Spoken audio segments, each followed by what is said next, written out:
It's like a train. The families, the houses, the housing in the area goes down. Okay, the question is when this kind of thing happens, who is the beneficiary? Who is the one who benefits on that action? That's the question. To be or not to be. That is the question. I know that's Shakespeare. Okay. No, so, but because I am coming from the business part, because I have a degree in business administration, and then I have medical administration business degree too. So when you see and you ask yourself, okay, who's gonna be the benefit after all this destruction?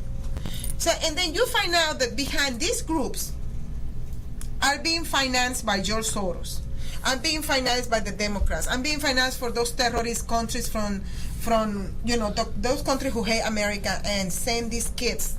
I'm talking about youngsters, right? Very young people. They came through the airplane legally with visa, and others came through the caravans illegally. Okay. And then you ask question. Okay, what is George Soros wants to do with Atlanta, with that specific area? Is he ready to send his minions to buy the area little by little and start building nice, fancy apartments and gentrification, doing what they call prices are over 1 million and up each apartment? They march with Martin Luther King. No, these people this guy Alex Saab these are close to the dome, to the Golden Dome. You can walk from those houses to the stadium. Persons that were paying Haitians. Okay, four of the U.S. government, the federal government, had him under the list of people that are. This guy Alex Saab is the financier and the bridge between the Venezuelan government and Iran. When it comes to drugs and everything. Okay. Everything. Remember what they say us in the forum of security of the Western Hemisphere, that everything, money laundering, drugs, human trafficking, everything is financing. It's financing, and the network is managed by people such as Alex Saab. Alex Saab is not only arrested. A C-117 it's a cargo plane of the United States, went to the Cabo Verde island with troops, and he's already on custody of the U.S. authorities. There is a procedure of extradition because Cabo Verde doesn't have an agreement with the United States, extradition agreement, but they are right now negotiating that. But the plane is over there, the troops are over there, and Alex Saab is already under custody of the U.S. authorities, and he's coming over here. Okay, he is the guy who managed the financial part of the relationship between Venezuela and Iran. Cabo Verde was just a step over because planes doesn't have enough fuel to go all the way from Tehran to Caracas. He was captured already, and he will sing like Pavarotti. Let me tell you, he will sing. He's gonna sing like a McCain. Oh, more than the Canary, yes. More than the Canary. More than the Canary. So, and the people of Cabo Verde call Uber or Lyft. Oh yeah, they're giving a Lyft service. And the U.S. government already has a very, very good success on this matter. Why? Because the U.S. government is doing the right job now. So what you're saying, Carlos, is let me see if I understood. What you're saying is the money that these people were paying to the Haitian and to the Africans over there in Miami, they're giving them money to the Haitian, right? Or yes. any black person who were taking money to go to Ohio, Chicago, Minnesota, That money that they were distributing is that money come from that guy? From Alex Saab? From Iran. And do you know, follow the money. Do you know where this money comes from? I think Obama sent it over to him. Yes, bingo. These are the So $400 million cash that he sent in the airplane? Yes. But okay, is not enough money with the drugs that they're doing and they're selling in Europe, but they also need the money from us. I mean, we are paying our own destruction? That's what Obama just did? That's what you say, David? Yes. David, you're genius. Well, that's why he's the boss and he's a legend. Oh my Lord! That's why he's the owner of this radio station and not me.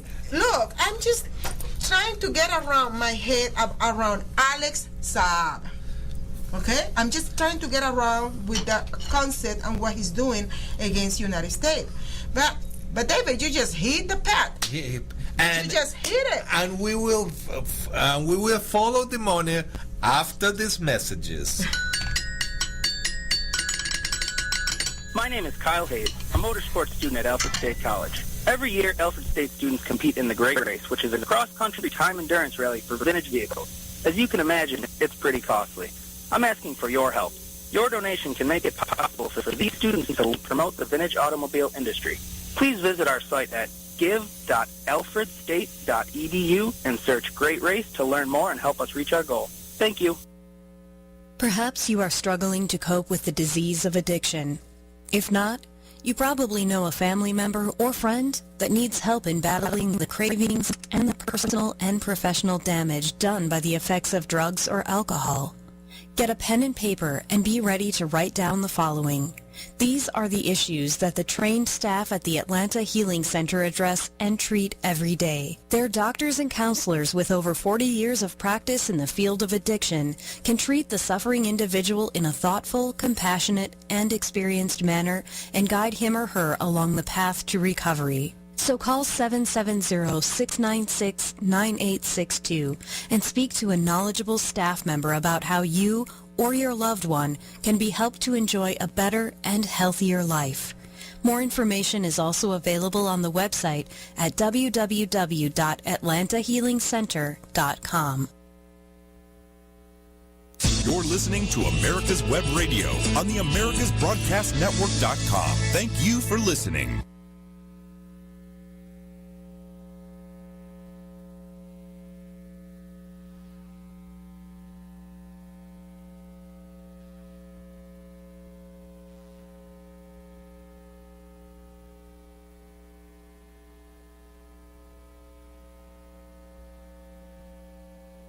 You're listening to America's Web Radio on the AmericasBroadcastNetwork.com. Thank you for listening.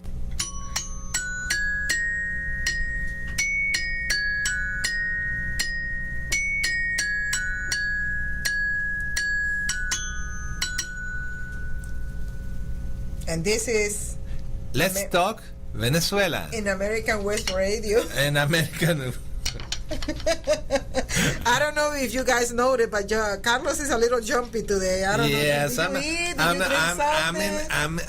happy. You're Let me happy? tell you, I'm happy because there are a lot of developments, and that we will talk about. I am later. not happy. I am very, you say, I am like upset. I am enraged because But, I see this movie before. With different actors. With different actors today. It's like, what was the word that we were talking, David?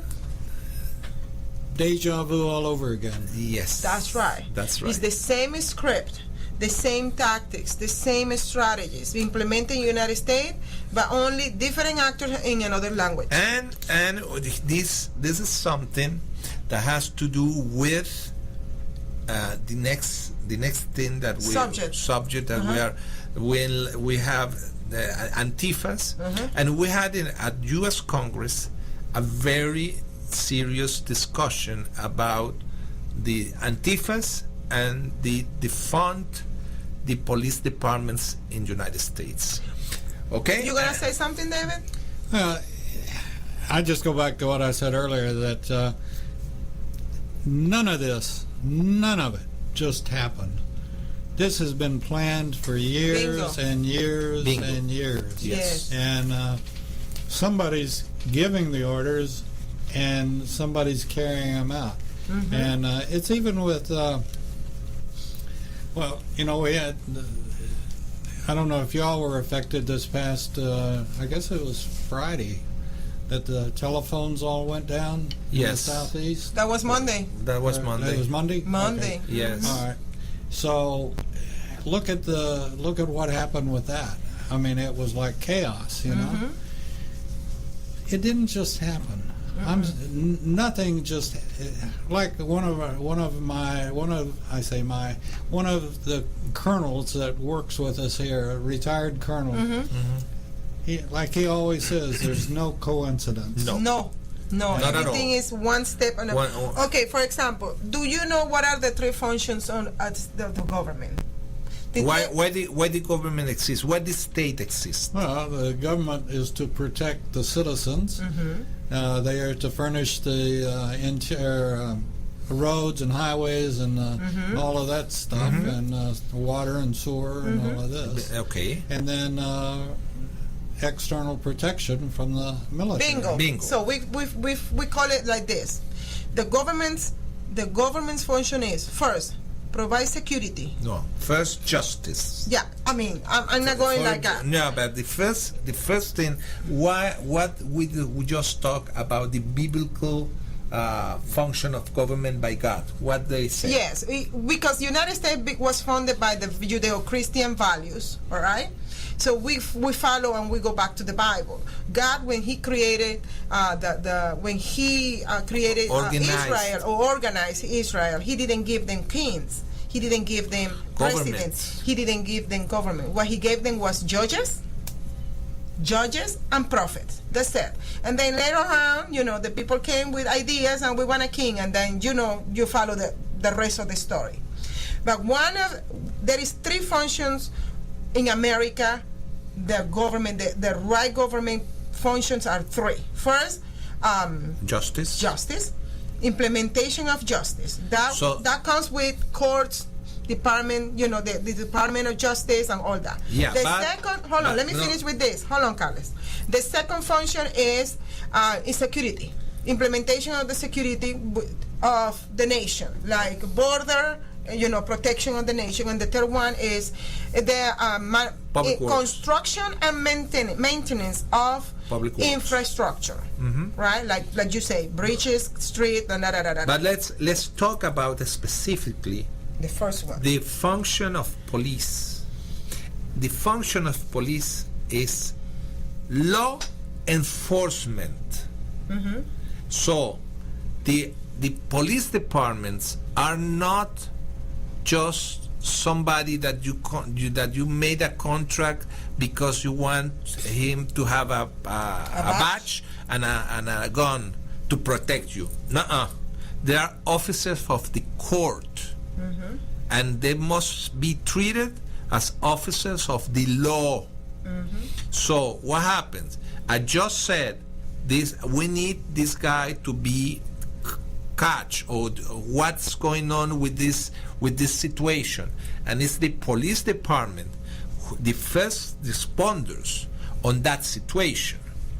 So defund police departments is defund our justice system, basically.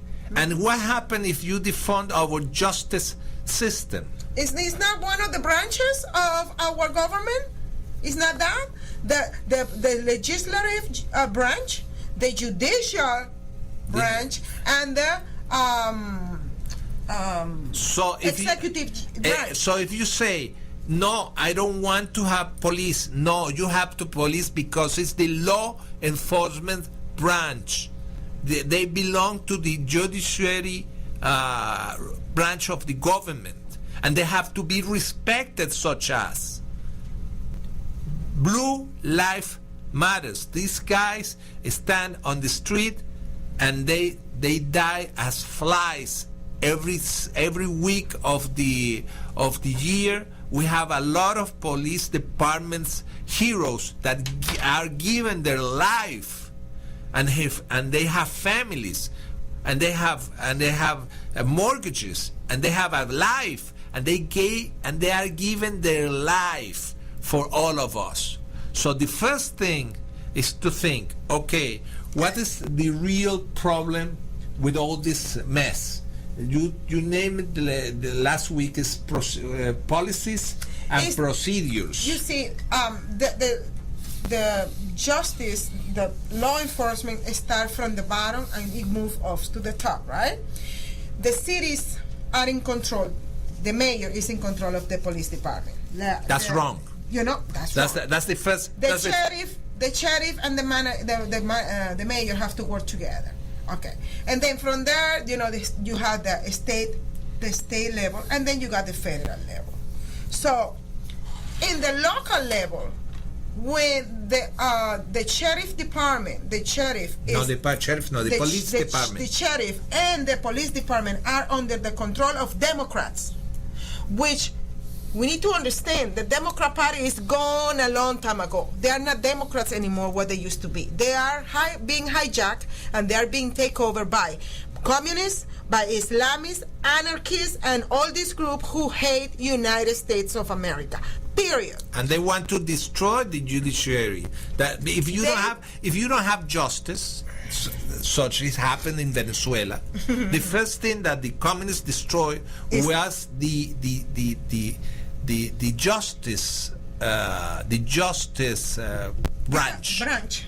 Okay, because without justice there is no peace. Without justice there's nothing. Because if everybody is doing what they pleased without respecting contracts, the social contract with the society and the contracts between individuals were nothing, and that's the real danger when you said defund police. Okay, the executive branch it was already attacked for 2 years. You know that with the since the beginning, with impeachment hoax. Mm-hmm. The executive branch already under attack. They couldn't do nothing with that. Look, the president's still in the White House. He's still doing what he's doing. Okay, now they are moving into the branch, the judiciary branch. How? They're attacking the police department now, locally. Okay, why this kind of problem that Atlanta is experiencing, Minnesota is experiencing when it comes to the police, right? Why in cities who are under the control of Constitution, Republican, why is not happening in those? Because it comes down to what? Policies and procedures, internal policies and procedures. For example, if you know the law, the government put a law 3 weeks ago. The curfews, that's an implementation, mm-hmm. Emergency implementation, curfew. Yes, curfews. Okay, curfew laws. Why you're gonna have your children driving after the curfew is implemented, trying to get something to eat, and disrespecting the law, and then you blame the police department. You blame the police department by doing the job that they're supposed to be doing, and then on top of that, you end up firing those people who are implementing that they're just doing their job. The policies and procedures that they implemented in the department. You follow what I mean? So they are not. What they're doing is they're playing politics. And let's give an example of what happened in the U.S. Congress with Representative Hank Johnson when he described what happened on the night where Mr. was hearing Wendy's here the events in Wendy's. Rashad, no? Yes. Rashad. And I also want to extend my deepest condolences to the wife of Rashad Brooks, who lost her husband this week. I hope that you won't feel offended that I mentioned Rashad Brooks' wife. As I mentioned, our colleagues here in Congress, we're all equal. His wife and his 3 little baby daughters and his 13-year-old stepson will miss him. He was taken away from us on Friday night. You know, he had committed the offense of being caught in a car in a drive-through line, asleep behind the wheel. I don't know what kind of a day he had, but the police thought he was drinking. So they called the police in. They called the police who arrived at the scene and tapped on his window and woke him up and told him to go park in the parking space and sleep it off. And then he thought to himself as he was walking back to the car, what am I going to do with this guy? And so he made the decision, I'm going to call in the DUI task force.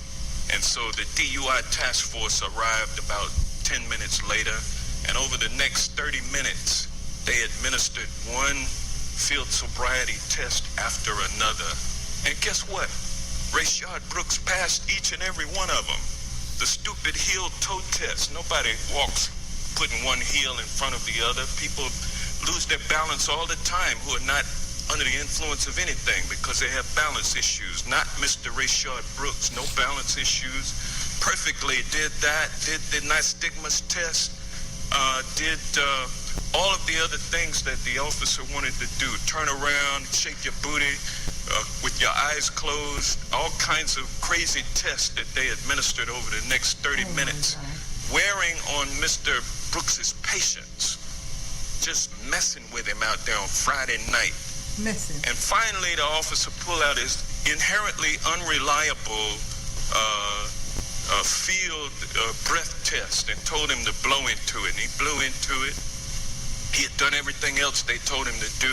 He blew into it and he blew a .10, just a little bit over the limit. And so, boom, they decided to do what they wanted to do at the very beginning, which is arrest this black man. And he resisted and ran away and got shot in the back twice. And this is what we are here to talk about today. This is not about Antifa. There is no such thing as Antifa other than those who oppose right-wing, white power militias, nationalist groups. People who oppose them in the streets are called Antifa. This is nothing more than a figment of Donald Trump's imagination and those of his willing and complicit followers. So we're not here to talk about Antifa. We're not here to talk about violence, rioting, and looting. We're not here to talk about defunding the police. We're not here to talk about Chaz in Seattle. We're not here to talk about abortion. We're not here to talk about the impeachment hoax. We're not even here, ladies and gentlemen, to talk about Benghazi or Hillary Clinton's emails. We're going to hear that before the day is over. We're here to talk about the George Floyd legislation that Justice and Policing Act that we are considering here today. That's what we're here to talk about. And my friends, Mr. Brooks needed a guardian the other night. He did not need a warrior. Instead, warriors showed up, took him down, took him out. And it's time out for warrior training and time out for warrior duty by cops who will use unnecessary and deadly force with a trigger finger, with a trigger mentality, roaming the streets of our cities, towns, and villages in this country. It's time out for that. This is what the George Floyd Justice and Policing Act gets at, these common sense measures. And so I'd ask that we stop the nonsense and get down to the business at hand, and that is to pass this legislation through this committee. And with that, I yield back. The gentleman yields back. For what purpose does the yes, sir. How are you? Gentleman from Louisiana seek recognition? So, as you hear this, so do you see something? Do you hear something very interesting? well, He missed the most important part. That this guy disarmed a police officer, and he used the taser against the police officer. and he shot the police officer. Yes, and then the other police officer who was not shot is the one who responded. Responded. Okay? Okay. The situation is this. This guy is Hen Johnson. He's the guy who I am running against. Yes. What it makes me upset about his situation now, he's coming with this attitude, and he forgotten that he was in court as a judge. He was a before, judge. okay? Exactly. He was a judge before. He said it that for little less of evidence, he used to put people in jail. His own people, he used to send them to jail. He just black used people. He Yes. used the police department to With- put innocent people in jail. Yes. Okay? And now he's criticizing the policies and the policies and procedures of the department, using it in his beneficial political gain. Bingo. Gain, okay? I'm not saying that we have to wait for the investigation results to come out. Everybody saw that. Okay. But come on, man.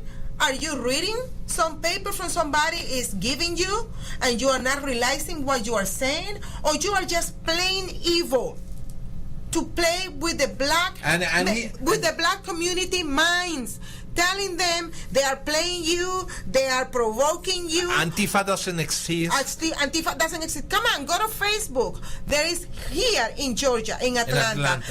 It says Atlanta Antifa. They declare themselves they are Antifa. You go to Dahlonega, there is Dahlonega Antifa. You go to any It's a city, network. It's a network. And they call themselves Antifa. And then when you go to the foundation, the Southern Poverty Foundation, they defend Antifa.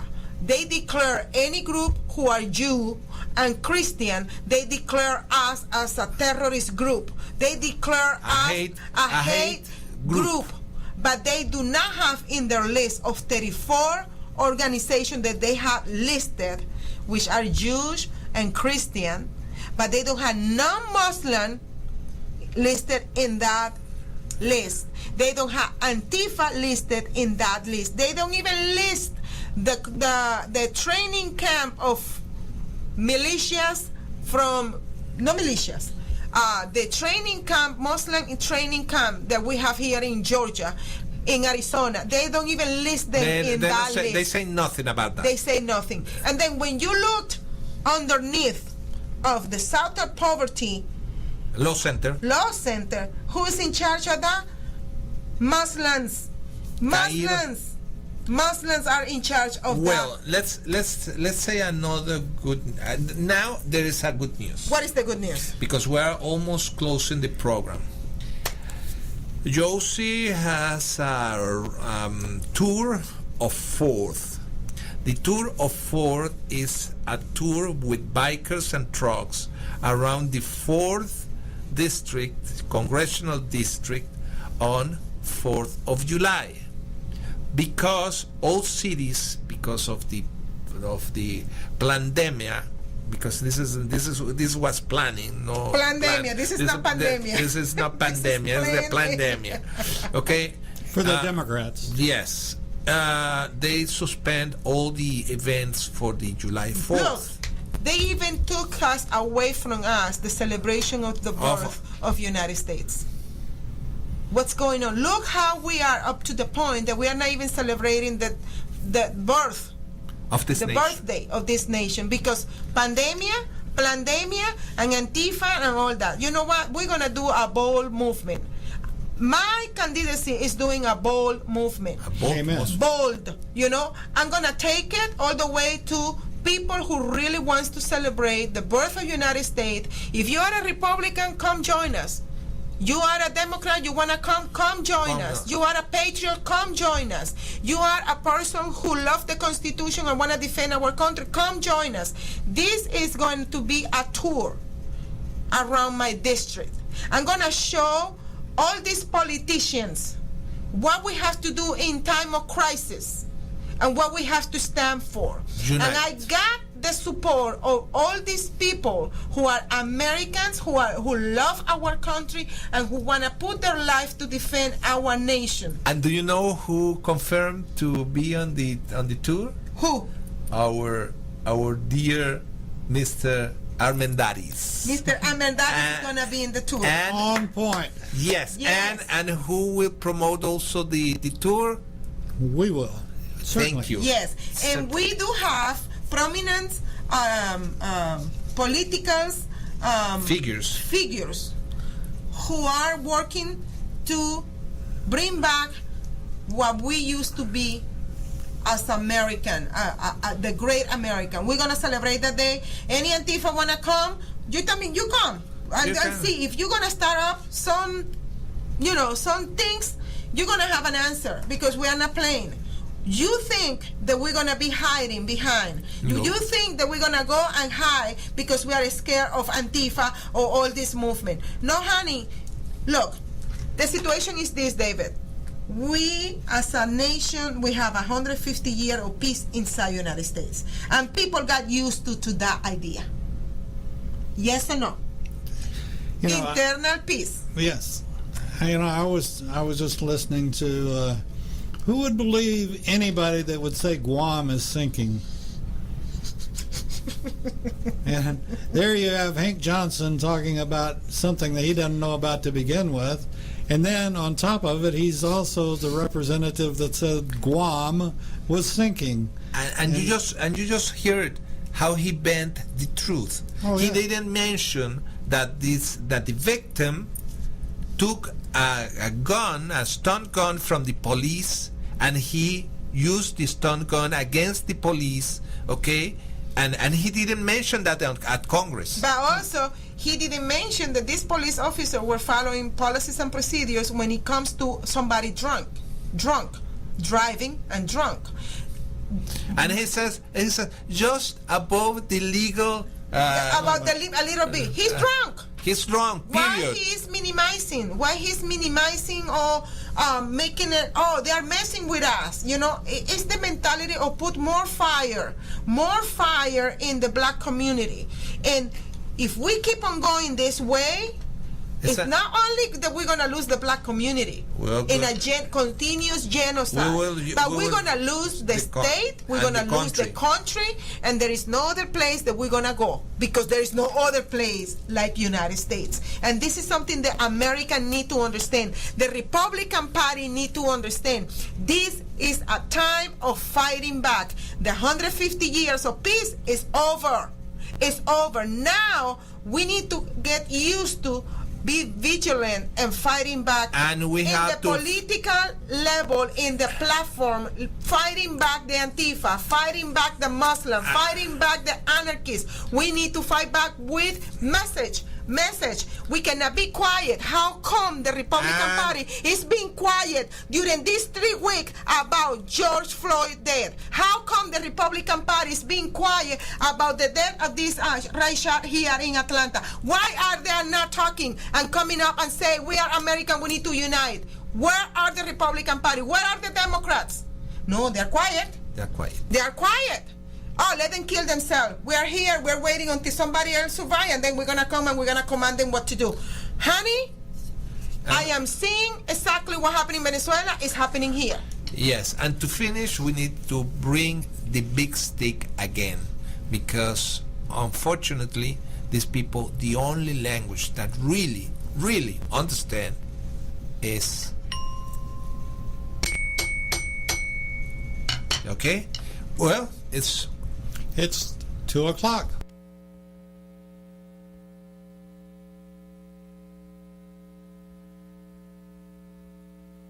You're listening to America's Web Radio on the AmericasBroadcastNetwork.com. Thank you for listening. Good afternoon and welcome to America's Web Radio, and we're talking special agent in charge this afternoon, and want to remind everybody that why is this thing running in the background? What is running in the background? I don't even know what's running in the background. Oh well. Okay, back to the fact that we're starting our show Agent in Charge, and we have Mr. Bostic on the line, who is our agent in charge, and he's got some a very interesting topic today, which we're all aware of in our own manner, one way or the other. And it's a very interesting and scary situation that we're living through right now. As I've mentioned to many people, and Sandy and I've talked about it as well, this didn't start yesterday. This started years and years and years ago as we became a threat to the communists. And they realized this threat after World War II. They had started realizing it after World War I, and then after World War II, they realized that we got a real powerhouse on our hands in the United States of America. So what are we going to do about it? And as they built their nuclear weapons, and we built ours, and it became apparent that we were always going to be on one side, and the Red Bear would be on the other side. And it's my opinion that this whole thing has been planned for years and years. So, with that being said, Sandy, welcome to your show. Good morning. Hey, good to be back as always. So, hey, before we get into this, it is a pretty intense topic here. But I just want to, last show that we were talking about defunding the police. It was an issue, and we got sidetracked on at one before we had. I ran out of time. We got sidetracked, and I kind of lost the point. But if you remember, Dave, I was talking about how much police officers make. Okay, I gave several different police departments, state police, federal police, and ran through what the average salary is for these men and women that protect us every day and try to keep civility in our society. And as you see, I mean, compared to a lot of occupations in this country, it pays decent, but it doesn't pay a whole lot. You know, not, in my opinion, enough anymore to put your life on the line like the way you're expected to. And not just your life. I mean, my old boss out in Del Rio, Texas, my resident agent charge, used to tell us, he said, guys, he said, you have to be careful. He said, this is about the only job in the world. If you don't do it right, you can go to jail. And this was a long time ago. And so, you know, it's worse today than it was back then. But I just wanted to bring to the forefront that, you know, a profession, being a professional law enforcement officer today, whether it be at the city level or county level or state level or federal level, it's, you know, you never need to think twice about it, because there is the respect I have seen that law enforcement used to have is I won't say it's non-existent. I mean, to watch the news you would think it would be, but it's not where it was back when I put on the badge and uniform in the good old days, and so my advice to people that I get asked a lot by people about, you know, going into different aspects of law enforcement as a career, is that at this day and age, I really recommend that you look at something else. And because, one bad day at the job in your life is going to be ruined from then on. Whereas suppose if you went into a different profession, say as a doctor or, went into one of the trade professions, you know, you may not have as exciting of a time, but you definitely have a more secure life. And so, any comments on that, Dave? Yeah, I do have one, and I'll try to make it brief, but it's just like the military, and basically the police are our civilian military, keeping the peace in the United States and cities and states. But the one thing that's always overlooked, in my opinion, is the stress and the family. And not only do I feel like you do, I don't think they get paid enough for putting their life on the line every time they put on their shirt and badge and weapon, but it also affects the family. And I think a police family should, be it man or woman that's the officer, I think that the police family should be rewarded as well, because they put up with a lot. And you never know the next knock at the door. You know, the DEA, this is back when I was applying to become an agent, which was a long time ago, they had the highest divorce rate of all the law enforcement agencies in the country. They had the highest divorce rate, and they also had the highest killed while in the line of duty rate as well. per capita. That's with the agents that they have. And so, and like I say, I worked counter narcotics for years, and you're absolutely correct. I did everything. People don't realize the DEA came out of the U.S. Customs back in the 1970s when it was decided at the congressional level that at the time when the drug problem became a rather large issue in the United States, it was time to go ahead and come up with an agency that dealt strictly with drug smuggling. And because U.S. Customs had covered it, well, once they formed the DEA, U.S. Customs continued to work drug smuggling, and at the same level, sometimes at a lot higher productivity rate than the DEA did until they got it running. So yes, you're absolutely correct. This is difficult on families, and it's difficult. There's lots of moves involved. There's lots of stressful moments. There's a lot of stress that goes beyond what your average household of, say, a couple of professional teachers would have to put up with. And so, yeah, you are correct. So that's another aspect you need to look at, is that, the bottom line is that, most people who go into law enforcement, you're not going to live to be as old. If you do a complete career in law enforcement, 20 to 30 years, you're not going to live as long as your average American citizen will, because you have been under stress for so many years. The stress is a killer. I mean, it causes all types of physical issues. And so, you're lucky. Three of my supervisors that retired in their late 50s all died before they were 65. And so another issue to consider going in this line of work. So, but anyway, with that said, we're going to go into our main topic here, and you and I have talked about this, Dave, and it goes into what you were talking about at the beginning of the program. A change. There's a huge movement in this country that is trying to change the way we live. Okay, and not just the way we live, the way we think, and not just the way we think, but just the way that we were taught to think.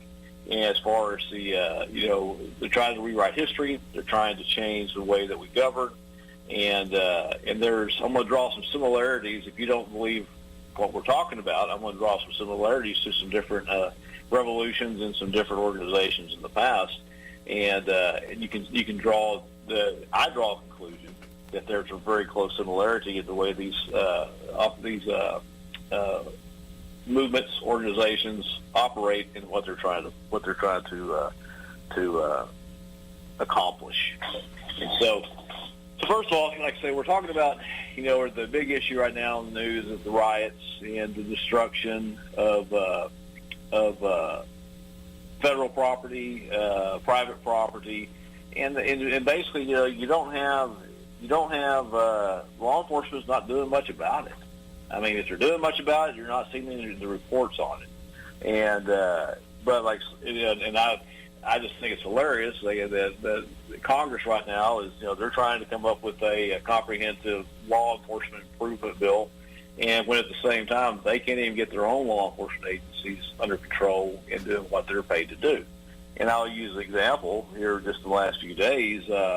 What's the NASCAR driver's name? Bubba Wallace? Yeah. Is that correct? Okay. Right. Well, the FBI, the moment they heard that there was potential hate crime, where he claims that there was a noose in his garage that he used to house his vehicles and equipment, they sent 15 agents in to investigate that immediately. 15 agents. What a that's waste! A lot of agents. That's more agents than I can use muster up for a search warrant out on the border. A high intensity, dangerous search warrant. And so, but to my knowledge, and maybe you've heard it, but I haven't heard of the FBI sending anyone out to these riots to try to get those under control. Have you heard anything out of that, Dave? No. But then again, you look at the two. Well, no. I'll just answer no. I have not, and leave it at that. So obviously, yeah. So as you see, the priorities here are getting really out of control, and I know that I heard on the news this morning. I can't remember the name of the mayor of Philadelphia. He said that he was supporting all the riots in his city and saying, yes, this is good for us to have this come out in public, and it was, the people were, expressing the way they feel, but when some of the citizens got together and said, hey, we've had enough of these guys tearing up our national treasures and monuments, he threatened that he said they were going to get together and protect these different churches and statues and stuff in town. And he said, if you guys do that, I'm going to prosecute you. He's not going to prosecute the guys who are tearing stuff up. He's going to prosecute those who are trying to protect it. And so as you see, that there's a big situation going on here. But what I want to do, is just, and I want to talk about, in comparison to what's going on in this country, I want to talk about two different things. I want to talk of, later in the program, we'll talk about the Bolshevik Revolution in Russia in 1917. And as you know, I spent a considerable amount of time in Russia and know quite a bit about Russian history. Not an expert by any means, but I spent enough time there and read about them and have visited with a lot of Russians regarding their history that, I have a little bit different insight into it than a lot of Americans who've only read about it or watched it on TV know about what happened during that revolution. And then also, I want to talk about an organization I'm real familiar with and how they use similar tactics to get control of northern Mexico. And these people are called the Los Zetas. And the Los Zetas, they were even though, these folks that we're talking about here, the Black Lives Matter movement and the Antifa movements, which to me nowadays have become pretty much synonymous with ISIS and Al-Qaeda. I mean, they're just becoming terrorist networks is all they are. Black Lives Matter started out as a good organization, and they definitely had a message to put out there that I think pretty much all of us agree with. That, but not only do Black Lives Matter, but so do Hispanic Lives Matter, and so do Blue Lives Matter. And so they brought awareness, to a rising issue of violence in the country. But I believe that that this movement has been taken advantage of, is being run, most likely by the Democratic Party, to instill uncivility, anarchy in this country, to once again try to affect an election. So what does that have to do with the Zetas? Well, the reason I use the Zetas is because, they started out with good intentions, okay? And these guys, the Zetas were, originally they were Mexican military soldiers. They were special forces. They were trained by both the U.S. and the Israeli special force trainers. And, their main mission at first was to become to protect the integrity and the safety of Mexico. As time went by, they were recruited by the, I'm trying to remember, make sure I got all my facts. This was back in the 1990s. They were recruited to become the enforcement arm of the Gulf Cartel. And so what happened, these guys literally, they didn't go AWOL. They defected. They just mutinied and took off and went to work for the Gulf Cartel. They originally went in as the hitmen and the strong arm of the Gulf Cartel, and they used. And this is kind of, like I say, I'm kind of jumping forward. This is what we're going to see if this movement is not, brought into check and stability returned to our streets. We're going to start seeing a lot of what here. The Los Zetas, what they did to maintain order once they gained control. They use violent acts such as beheadings, torture, indiscriminate murder, and I'm going to go through a list of the things that they've done here in a minute. And most people don't realize how many people they would kill at one time.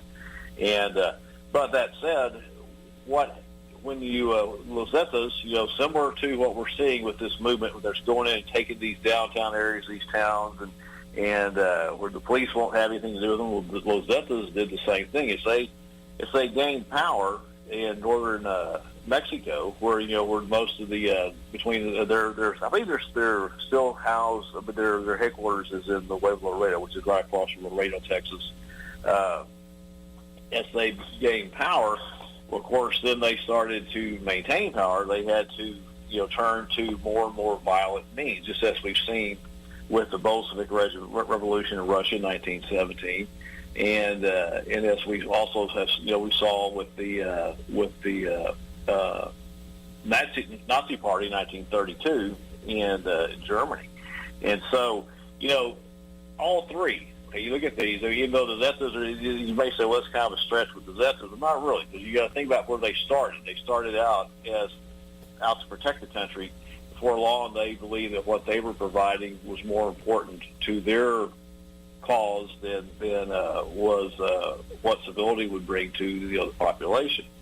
And so, and I can describe how it changed Mexico, and at least where we lived in the Del Rio area, and which is right across the river from Acuna, Mexico. Then down upriver 60 miles is Eagle Pass, Texas, and that's right across from Piedras Negras. And we used to go across, my wife and I and our kids. It was a very safe place. Hidalgo Street in Acuna was a really cool place to go. They had shops, they had bars, they had restaurants. The famous Mall Crosby's restaurant was there. You know, you could go there. It was safe. You could park your car. They had guards that would watch your car for you, and it was really a sister city to Del Rio.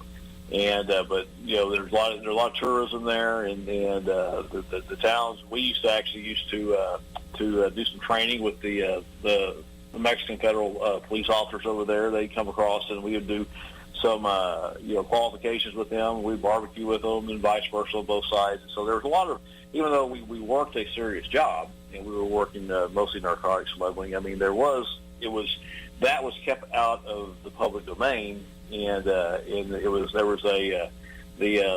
the man who ran the plaza, as they called it back then. His name was Juan Luis Arredondo Sanchez, if I remember right. So, but he was the big boss. He was, as far as the drug smuggling went, and the human trafficking, the alien smuggling went. Not so much human trafficking back then; it was alien smuggling. He was the boss. They called that the plaza. And so, while he was in control, he maintained this peace. It was a cat and mouse game that we played with the Mex Feds and it's not the Mex Feds, with the drug smugglers, and but it was not brought into. It never became a public issue, and because we weren't shooting people in the streets, and it hadn't come to the point that it did back when the Zetas came in and took over. Now, fast forward a few years when the Zetas came in and took over the Coahuila, northern Coahuila, and the first thing they did is, I can't believe they did this, they actually let Juan Luis Sanchez to live, but they took him prisoner, and they beat him up, and they took all his money, and by understanding, they drove around him with him in the trunk of a car for 2 or 3 days, parading him around, and basically just took over using terroristic tactics. And similar to what we're seeing in these riots that are going on in this country, I mean, you control by force, and you're seeing them as they're beating up journalists and beating up preachers that go into these areas, that they're not concerned about freedom at all, no more than the Zetas were. So as you saw this, when the big boss was taken out and the Zetas stepped in, all of a sudden everything, especially in Acuna, changed, and what was once a safe place was no longer a safe place. And you had anarchy. You had thugs pretty much running everything. They were extorting the shop owners, just like we're seeing today. They're looting, extorting shop owners, taking cars as they wanted them. If you used to, you could take your vehicle over to Mexico, and if you needed some paint work done on it, or some mechanic work done on it, they were a lot more affordable than having it done in the United States, and they were just as good, just as good service as you would receive on the Texas side of the border. Well, people were taking their vehicles over there, and if they liked what you took over there, you never saw it again. And so over time, there were lots of you go to the bars, and they were shaking people down. There was bugging going on. So before long, Hidalgo Street, as we do it, where we used to love go and hang out and have a good time, kind of like the Bourbon Street of New Orleans, they just shut it down. I mean, everybody just closed up shop and they left. And so one of the things that always struck me, I had a call one day after this. This was around, I guess it was back around, it was before 2010, so I'm gonna say it was around 2005, 2006. I was a new supervisor then, and Mike Perez was the port director. He was the big boss over the port of entry there, and ran the U.S. Customs side. And he called me one day. He said, "Hey, Sandy," he said, "I've got a situation down here." he said, would you mind coming down here and talking to these people? And I said, no. I said, I'll be right there. He said, there's too much to say. You just come down so you can hear it from them. So I went down to the port of entry, and Mike and I sat down with this. It was two couples, and husband and wife, and they were distraught. They were at their ropes' end. You could tell they were very upset and just didn't know what else to do. So as the story goes, they had two sons. Each couple had a son that was going to college in the United States at the University of Texas. And these people had, a decent amount of money, looked like, and, they were fluent and educated. And so their sons one night were were drinking in a bar called, let me think just a second. I think it's called, I'm trying to think of the word for this. It's called the Cave. I'll think of the Spanish word here shortly. Anyway, so they were in the cave drinking. Well, they got to argue with a couple of these members of the Zetas. And both these boys had boxed, and they were rough and tumble guys. And so they got to argue with these two members of the Zetas organization. Well, these two boys, college-age kids, got in a fist fight, and they, according to the parents, they gave the Zeta guys a pretty good thumping and won the fight. But they ended up losing the war because shortly after they had left the bar, a group of Zetas swept in, took them prisoner, and took them off to a hidden location, and were holding them for ransom. And so I asked them, I said, well, have you reported this to the Mexican authorities? And they said, we have. And I said, well, what do the Mexican authorities say? I said, we're afraid. They said, they're afraid. They won't do anything about this. I said, well, what demands are the Zetas making on you? And they said, first of all, they want $100,000 from each of us, both couples. And they said they want the deeds to our homes. And because they had very nice houses, they said, we want the deeds to your homes. And then once we give your kids back, then you need to leave. We want you to leave and never come back. And so they said, well, we can agree to give it home, but we don't have $100,000. They said, every week that goes by that you don't produce $100,000, we're going to send you a part of your son back.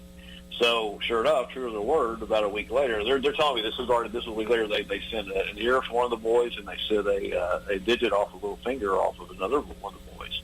And so of course the parents were very upset. And so, but once again, I asked them, I said, but have you talked to anybody in the Mexican government that can help you? And they just said, everybody is scared to death of these people. They won't make a move, and because number one, politically, it was going to affect them, and two, like I said, they were just a dangerous bunch.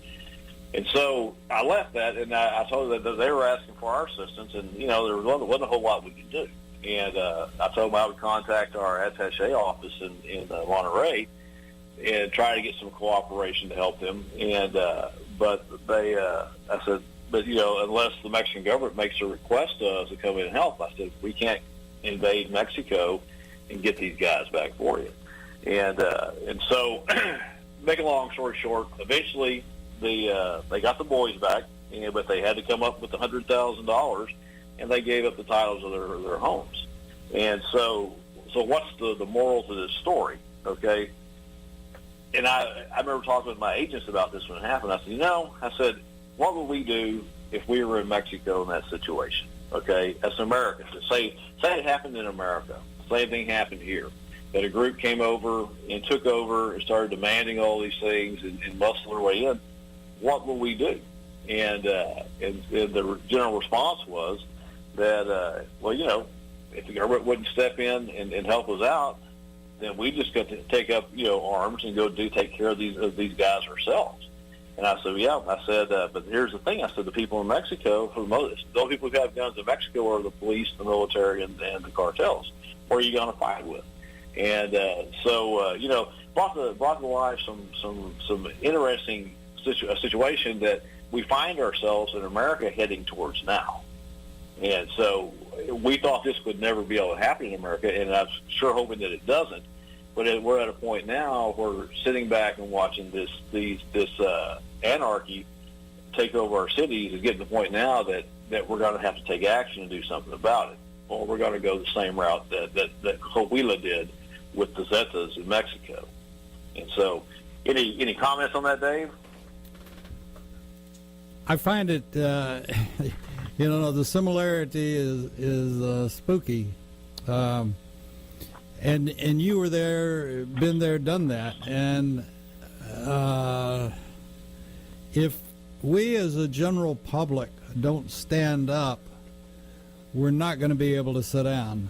And, you know, we should support, you know, like last week's show about defunding the police departments. You know, that's the craziest thing. They're our line of defense. They're the big fence between us and the bad guys. And the bad guys are just looking for the opportunity to come in and get the good guys. And we will find more and more of this. I've forgotten which city it was or is, that the crime rate has gone up 300%.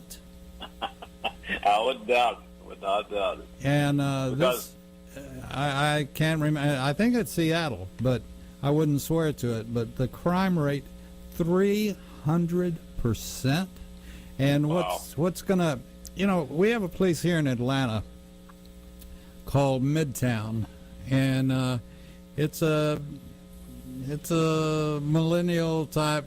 It was the old hippies that have done well and made a lot of money, and it's cool to live downtown. And we also have a couple of celebrations that every year get out of hand a bit, and people, you know, they're protesters or whatever you want to call them, whatever their thing happens to be that year. They will start marching through this section of Atlanta. And, you know, I guess that marching really puts a strain on your bladder and your colon.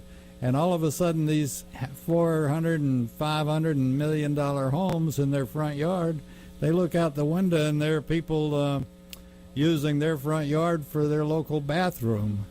And it finally started dawning on some of the millennials that live down there that, hey, you know, this isn't right. This is my yard. And, you know, they decided that it was either time to move or get the police in and doing something instead of letting the tail wag the dog. Right. And like I say, what we're seeing here is, you know, the police won't respond, and you really can't blame them because, you know, they're not getting support. If they do fight back, they're afraid to do their jobs now, and because of all the issues that come along with using force when force is necessary. And so, you know, you're seeing a disintegration. And I think, you know, like I said, and here's the thing about Black Lives Matter and Antifa. I mean, this has gone way beyond. They're no longer protesting the loss of one or two African American men at the hands of the police. What they're protesting, what they're doing now, is fundamentally trying to change this country. And just like we saw with the Bolshevik Revolution in 1917, or they call it the October Revolution in Russia, and which forever changed Russia until, you know, finally the fall of the Soviet Union in the early 1990s, and then also, you know, looking at the way the way that Adolf Hitler took over Germany and then went over and tried to take over the world, is that, you know, what we talked about, and it's just becomes obvious every time, you know, you see one of these regimes cut up. It's always about they're trying to the facade is they're gaining power by trying to appeal to the common man and trying to the same socialist communist thing you hear over and over again, make everybody equal pay, you know, free medicine, all these things they promise. And all they're really promising, though, when you really look at these regimes, is all they're promising is government interference with every aspect of your life. And that's what they want. And it's ultimate power. And that's, you know, ultimate power as, you know, man has, and there's a never-ending cycle where, you know, like the Fidel Castros of the world, they die and somebody else steps in and they try to achieve even more power than their predecessors. And so, you know, so that's there was I'm trying to remember the guy's name, Igor Panarin, I believe his name was. He was a Russian professor, and when I first heard read some of his philosophies on what will happen to the United States in the future, and this was about 15 years ago. I remember reading this before I ever went to work over in Russia, and he was predicting that the United States would split up into 2 or 3 different factions, or just like that they were trying to do back in the Civil War. And I thought, no, I said that's not going to happen. And it looks to me like he may not be too far off.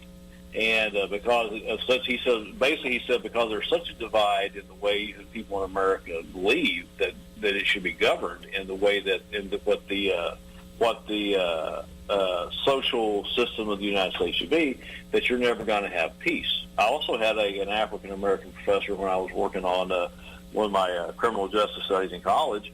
Said the same thing. I had him for, and I won't give his name because I don't want to get him in trouble, but I had him for international police studies. And basically we were studying all the different police forces around the world and the judicial systems and how they work. And he made the similar prediction. He said, the problem with the United States, he said everybody in Japan, they have kind of the same, they look alike, they have the same belief system. They're all raised the same way with Norway. These different countries.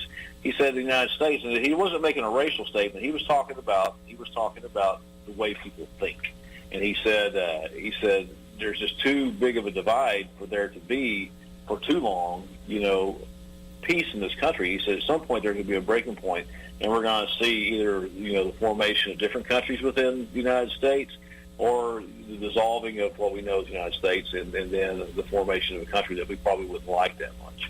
And so, interesting topics. Any comments? Yeah, I mentioned this. I've mentioned it to you several times. That a professor from Lubbock Christian College was saying exactly the same thing in 1956. That the Russians would take us over and never have to fire a bullet. They'd never have to use a nuclear weapon. They would just infiltrate the universities, and then the universities would send out people that infiltrated the high schools. And you made a comment, and you did it probably just to get me going. But the one term that I hate, and I've told you this before, is, and they're doing it, the communists are doing it as we speak, rewriting history, which that's an oxymoron. History is history, and you can't rewrite it. And no matter what they want to do, you can only sweep so much dirt under the rug, and then that rug will start spitting out the dirt and the truth about history. And it's going to be interesting. I probably won't be around, but it'll be interesting to see what is written about the pandemic, and if history repeats itself. And this whole thing is, like I said, there's no coincidences. It's the perfect storm, and everybody is uptight, and more folks that I know are locked and loaded. Well, that's the old famous KGB and FSB saying that there's no such thing as a coincidence. And the more you think about that, they're probably right. And but here's the thing, though. I mean, I don't think that they need a whole lot of help. I mean, if they want to dismantle what this country was set up to do, I mean, we're pretty much doing it to ourselves. And so, so the question is, okay, so like you talk about, okay, we've identified the problem, where it's going. Okay, where did the problem come from? How did our view of life change so much? To the point, if you're familiar with when the Yugoslavia dissolved and fell after Slobodan Milosevic was ousted from power. Actually, he stepped down. I believe. I had to go back and reread what happened to him. But what you saw in Yugoslavia was they were a unified group of former states and territories, and then you saw the different ethnic groups. You saw the different religions. You saw the different, I'm trying to think of the word. It's not so much, but different philosophies. That these different groups of people had. They started going back to their original territories, and that's how most of the war. That's how the war started over in what was the former Yugoslav Republic, and but if we don't get this under control, we're going to see a very similar type of breakdown in this society, in our country in which we live, because that's exactly what's going to happen. Is that you think about it? I mean, there's so many different, ethnic groups and so many different ways of life. People, just for example, life in Texas is nothing like life in New York at all, and so you're going to see a breakdown there, and a similar along the lines, and hopefully we don't get to that point. But the thing is, I mean, the bottom line is we're at a point now. If the police and the government aren't going to fix this, and they're proving over and over again they're not going to do it, then it's probably about time for us as citizens to take an active role in this and start out peacefully, but start demanding that these lawmakers and that your local police, all the people that we're paying tax money to take care of all these situations, start out saying, hey, get in there and do it. And just let them know, if you're not going to do it, then we're going to step in and do it. It's how this country was formed. I don't know if you saw it last night, but if we don't get governors that will stand up and take care of their states and mayors, but if you saw Como last night, it was just a real good thing he wasn't in my living room other than on the TV, and the TV wishes that it hadn't been in my living room. But Como is sitting there in one of his prima donna interviews. Well, the riots are really good in taking down the statues. I really support that. I think that's a good idea to take down the statues, and we'll change history. And how can anyone in their right mind want to take down or destroy statues that are about our people that built this country? Como damn sure didn't build the country. He doesn't do anything but whine. And a statue of Theodore Roosevelt. Yeah, he was arguably one of the most popular presidents in our country's history. What did he do? Other than be a genius and a great uniter and protector of the United States. Yeah, and the Rough Rider.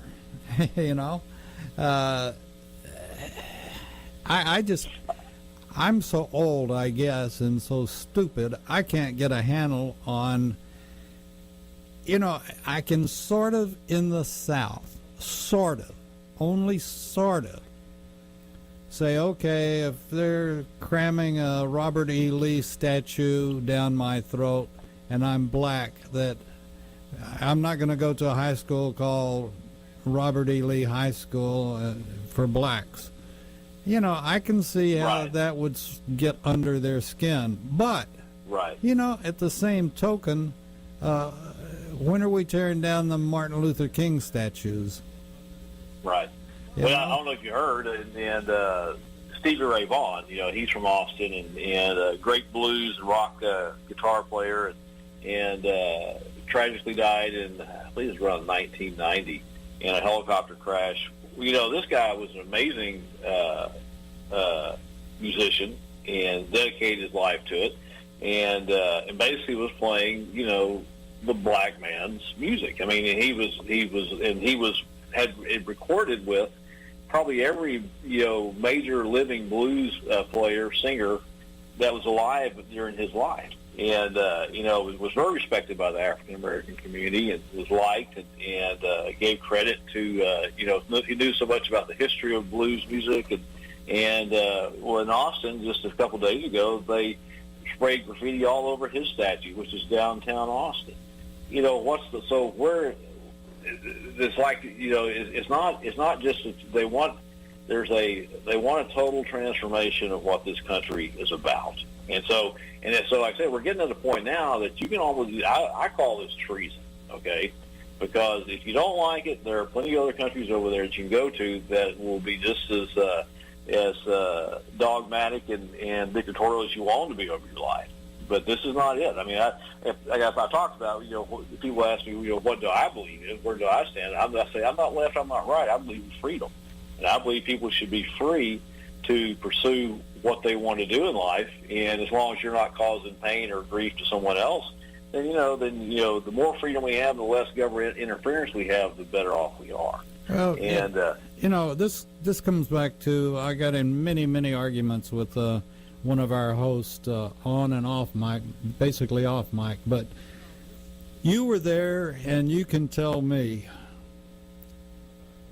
if you and when I was in Texas they were called wetbacks, but if somebody crosses and comes into Texas illegally, as far as I can tell, that's breaking the law.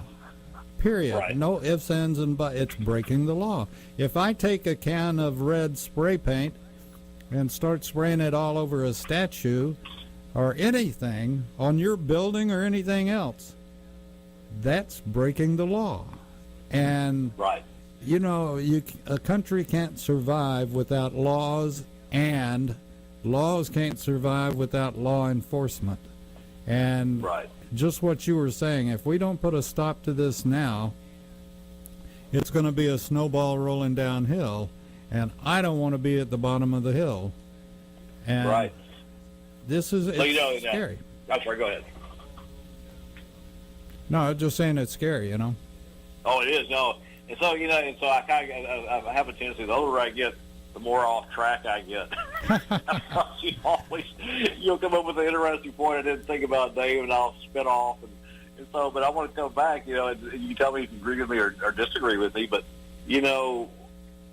I put the blame. Okay, where's this anarchist, communist thinking coming from? I mean, how is it really getting into the young people of this country? And we talked about this a while back about education, and and it's being taught to them not only in the public school grades 1 through 12. It's also, in colleges now, universities that we continue to fund, regardless of what this insanity they put out there. This is where the majority of this thought's coming from. And we talked about this. We're now in this country where you have these, third and fourth generation professors. I'm not talking about professors of physics or chemistry. If you want to become a doctor, you need to get a college education, because you need to know you need to have the best teaching. But we talk about these liberal arts professors who teach history and teach speech and whatever else they teach, literature. These are the guys that are, for the most part, they've never really had a real job. They've stayed in academia their entire career. They've learned this from people before them, and they just try to top the guy before them with more theories of what will make a harmonious world. And I argue with this with my youngest son a lot. If you don't have experience in life, how do you know what's going to work and what's not going to work, and what's worth changing and what's not worth changing? And so, this is something that I talked about. The old days of spending, all that money sending a kid off to college. My advice to parents nowadays is really look hard at the university that they want to go to, and if it doesn't teach facts, and it's more of a hypothetical, theoretical type of college, don't waste your money and send them there. Make them, if you want to educate them, put them in a trade school. Let them learn how, where they can make not just a living, but a good living, and then let them put themselves to college if they want to learn, if they want to go that route. And I do. I see all these, and I remember back, different things that I was taught, and it was just kind of starting back when I was in college. It was more fact based back then, but that we were young and dumb, and we didn't know the difference between right and left wing back then, and it really wasn't that big of an issue back then, and it was like it is today. And like I say, if you want to look at this, where do you start? Well, stop contributing to these universities that are trying to overthrow the way we live in this country. Yeah, and let their players take a kneel. Let their players take a shot. That's what they should do. By the way, I've been supporting, and you can jump in, whether it's a good idea or a bad idea, but as far as I'm concerned with these rioters, and anybody that's carrying a brick or throwing a brick is a rioter, terrorist, treasonous, whatever you want to call them. But I'm for the police going in, or the military, I don't care which one, but going in and taking buses, strip out all the seats out of the buses except for the bus driver and protect him. But you round up any of these people that are throwing bricks or burning or, whatever they're doing, you round them up and you put them on these buses, and then you take them to the closest military recruiting office and check them in and let the judge say, okay, well, you've got a choice. You can go to jail for the next 5 years, or you can join the military, volunteer for the next 4 years. Which one do you want? And I know some drill sergeants that will jerk a knot in a few necks, but when they get through with the kids, they will know how to respect the flag, and they'll know how to respect a country that has been wonderful to them, whether they believe it or not. Right. People, I've talked to people all around the world, and they'll tell you there's no better place, there's no better quality of living than you have in this country right here, and the United States. Some of the United States. It is true. I mean, when it comes to freedom, when it comes to opportunity, I mean, it's still there. And but it's one of those things that if we want to continue to be there, I mean, we're kind of getting to the point now that maybe not really kind of getting there. I mean, we are at the point that we as citizens got to start standing up. And first, let's do it peacefully. Let's demand that the people that we're paying to do these to keep law and order set up do it. And if they don't, then we're going to have to regroup and maybe step in there and do it ourselves. I mean, they're calling these rioters vigilantes, and I don't advocate vigilante justice, but at the same time, I'm not going to stand by like the people in Mexico had to and just let their lives be ruined by a bunch of thugs. I mean, we're just not going to do it. And it's one of those things. I mean, you're going to have to make a decision. Pacification is what made Germany follow the direction it did, made Russia go the way it did for all those years. And so interesting point about the Russian Revolution, and this is it follows every revolution. The first things that they do when there is a communist takeover, they say they have to not only do they have to control every aspect of your life, but they also have to go in there and purge the government because the sitting government because they don't agree. I mean, you can't have you see that these far left demonstrators, the people pushing this movement, they don't want to hear anything from the other side. They want to silence you. They want to move past you. They want to get you out of the way, and no matter how you have to do it. And so, if you don't think that will happen in this country, if they should ever get control, look at what happened to Russia. I mean, within a year, which I'm surprised as long, they killed the Tsar Nicholas Romanov, who was the last of the Romanov dynasty, and they killed his family. They interred the entire government. This is in St. Petersburg. St. Petersburg was actually the capital of Russia at this time. It wasn't Moscow, and but that's where the Tsars lived, and is where they governed from. But a famous prison there called the Kresty Prison, and I've been in it before, and it was built for political prisoners. I mean, it's a huge prison built for housing political prisoners. As they called it then, dangerous political prisoners. So they had, and I don't have the number on how many, but government officials they put in, but they basically rounded up everybody, and they put them in there. Now, there's an additional prison that they used. It's over on the island of the Peter and Paul Fortress, where all the Tsars were buried in a cathedral there. They're interred, not really buried. They're interred. And but this famous prison, it was operated up. It was built it started built in 1706, but it was finished. They didn't stop using it until the end of the 1920s.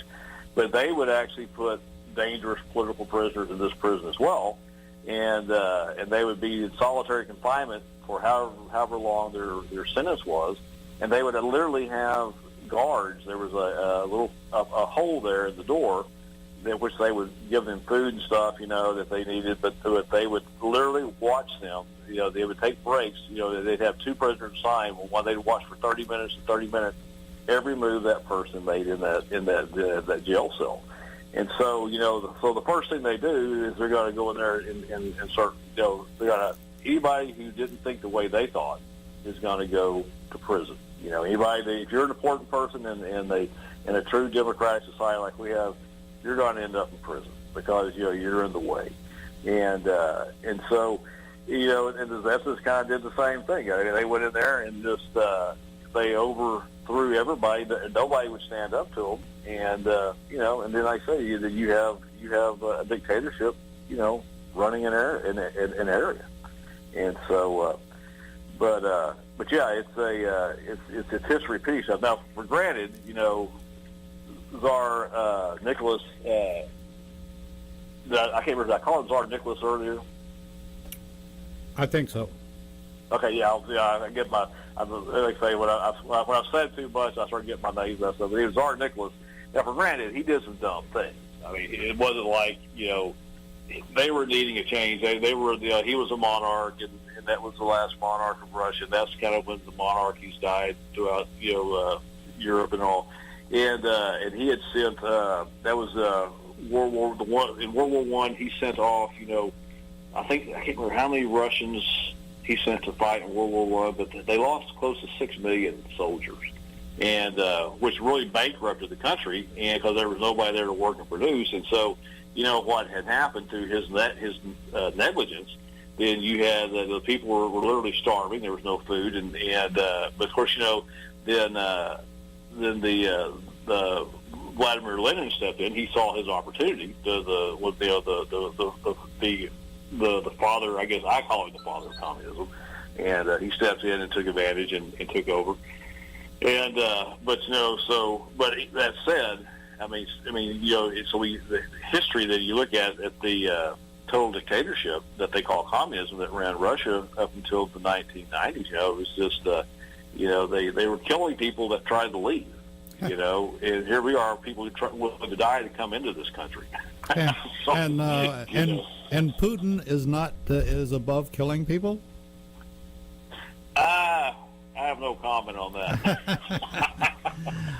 Well, I didn't mean to put you in a spot, but it's this is like I keep saying, and I've said this now for 15 years. This is planned. You can't just go down the street and say, well, Jesus could, but that's about it. Follow me, and have these thugs follow you. Right. It doesn't happen like that. This is planned. They've got their orders. They've got their people in place of, what am I trying to say, officers and enlisted and so forth and so on. They've got their command roster, and they have something else that the reason other things have failed, but this one won't, is the fact that they have communications. And we have communications today like we've never had before. And, like they were reporting in Atlanta that some of the protesters, were reporting on, well, the police are at so-and-so. Okay, the police are headed south on so-and-so. Okay, the police are headed west on so-and-so. And they were tracking the police better than the police were tracking them. Wow. And, this is... People have to wake up. And we still have one thing, if the people will wake up, and that's the right to vote. And find out whoever you're voting for, you think you're going to vote for, and for whatever office, pin them down. Where do you stand on this? And if they don't stand with law enforcement and protecting our police department, then don't vote for them. Well, if you think I'm overreacting on this, then let me ask you, and I'm not saying you personally, I'm just talking to the listeners, look at what this movement's trying to do. They're trying to change history. Okay, they're attacking churches, and they're trying to understand that they're trying to tear down and put in graffiti on statues of Jesus, of Gandhi, of religious leaders, and so this is all the same thing that they did when they formed the Soviet Union. They got rid of religion. They rewrote history. They did all the same things. And so if you think that these guys are going to, if they ever do get control, which we're not going to let them, if you think they're going to put you in a harmonious life, that's not going to happen. I mean, it'll be a life of pain and misery that you never thought could ever happen to you. Sandy, what there's a military term, but it's been used since the Romans, before the Romans, and it is every military officer, every commander, anybody that's ever been in the military or is in the military. What's D&D? Say it again. What is D&D? D&D? Divide and conquer. D&C. I'm sorry. Divide and conquer. Gotcha. Gotcha. And that's what they're doing with this. They'll get the liberals on their side, and then they'll go after the conservatives who are overreacting or this or that, and divide. And when you've got division, then there is no coalition of standing together. And right now I would say, and I'm preaching to myself because I certainly haven't done it like I should, but everybody needs to know and get to know their neighbor. And the other thing in the military is, I've got your six, I've got your back, whatever you want to call it. But it's going to come to neighbor taking care of neighbor at some point, I think. Right. So like I say, and I always tell people, if you believe in something, in a movement, I mean, this is America. You have the constitutional right to believe in it and talk about it, but at the same time, look real hard at what you're committing yourself to, what you're going to follow, and Absolutely. don't look at what they tell you. Look at the history of the organization. Look at the history of what they have done, and look at what they plan to do in the future. And then make up your own mind. And With that being said, we're going to have to put the plug in the jug here very shortly, and I wanted to make one other note to folks. And I am flattered and honored, and really just want to thank. I don't want to put out names, but I do want to thank some folks that have become patrons, and they're sending us, through become a patron of America's Web Radio. You get a newsletter and some other exciting things, but you also get to hear people like Sandy, people like, one other thing I got to mention this. There's a guy named Grosclose, Timothy Grosclose, and he's a professor at George Mason University. And if you didn't see him on Levine the other night, then you've got to go to it. And he's written a book called Left Turn, and he has written just what Sandy was talking about today. So go get his book and get prepared, because like he said, it is coming, and nobody can be happy about what is coming. Sandy, thank you very much. We got to get out of here, and we'll talk to you next week. All right, sir. Take care. Thank you. You too. You're listening to America's Web Radio on the AmericasBroadcastNetwork.com. Thank you for listening. Get your pen and paper ready. If there's a move in your near future, I'm here to tell you that the folks I used and now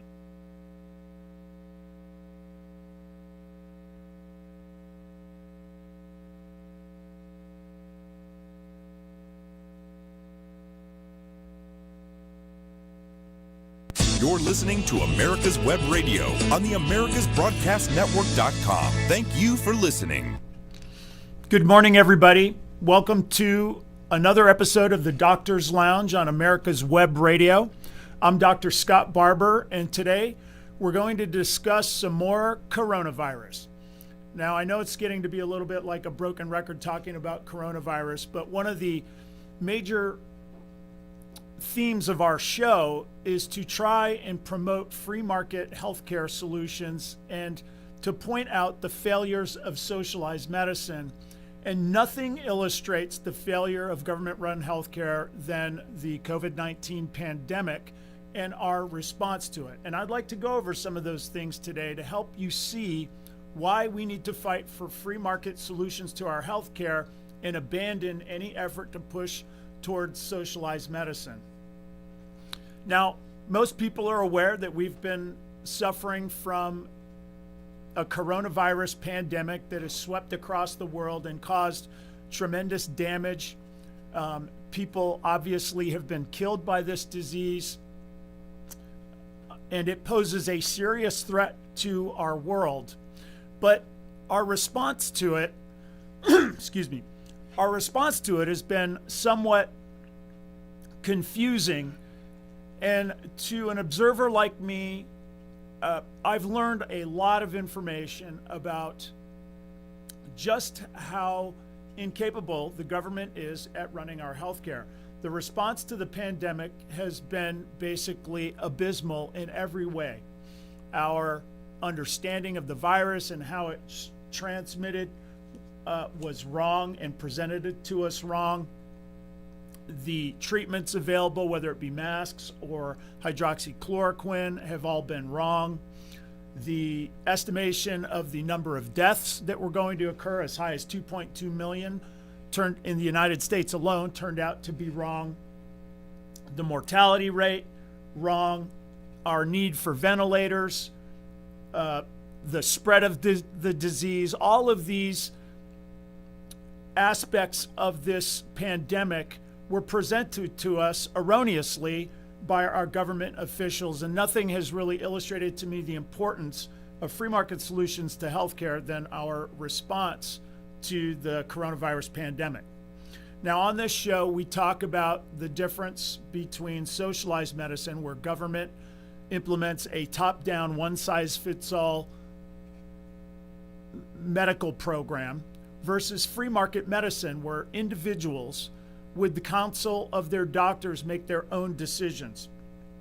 And our argument is that free market healthcare gives us the highest quality medicine with the most choices at the lowest price, and is the greatest innovator of new medical technology, whereas government-run healthcare is a one-size-fits-all, expensive, ineffective means of the delivery of healthcare. And again, this coronavirus pandemic has illustrated that in ways that are really going to be helpful to us at understanding this. Now, we talk about healthcare in this country is predicated on the Hippocratic method, which is focus on the individual and the doctor-patient relationship. We, as physicians, we take the Hippocratic Oath, which is to do no harm, and it's based on a doctor-patient relationship where the doctor's fidelity is to the treatment of their patient and not to some government entity or to some employer. This contrasts with the type of healthcare that was advocated by Plato, who believed that healthcare should be administered by the state for the benefit of the state and not necessarily to the benefit of the individual. And boy, have we seen that with this COVID-19 outbreak. When we go back to the beginning, I've told all of you that I'm an orthopedic surgeon practicing in Atlanta, Georgia. I have 5 clinics, 130 employees. We have a surgery center. We have a pretty big operation. And because it is run in a free market fashion, our commitment is to our patients. Our fidelity is to our patients. And we were able to digest the information that became available with coronavirus, not through the filter of some government agency, but just looking at the data ourselves and make decisions about how to run our practice. And we were able to stay nearly completely open, and we haven't had a single incident in terms of somebody getting sick in having a problem with the coronavirus. Now, we have come across individuals that tested positive for coronavirus, but nobody has actually gotten seriously sick. And we were able to keep our clinics open, to treat other people's medical problems, to continue operating on people who had surgical needs. And we were able to do this safely and effectively because we were able to digest the information available to us and make decisions that were in the best interests of our patients. Now, we contrast that with the government line, which we know that Dr. Fauci and Dr. Brooks have been the face of this, have been basically wrong on every aspect of the disease. And we can go back to the beginning of the pandemic around January of 2020, and we know that Fauci was parroting the Chinese government's assertion that there was nothing to worry about here. He told us that the coronavirus pandemic, which was not a pandemic at that time, that basically posed no threat. Now, I have let you all know that I was aware that something was going on in China through my social media, my Facebook. I've explained that I'm on email chains and text chains with doctors from around the country and around the world, and we typically will discuss poignant medical issues of the day.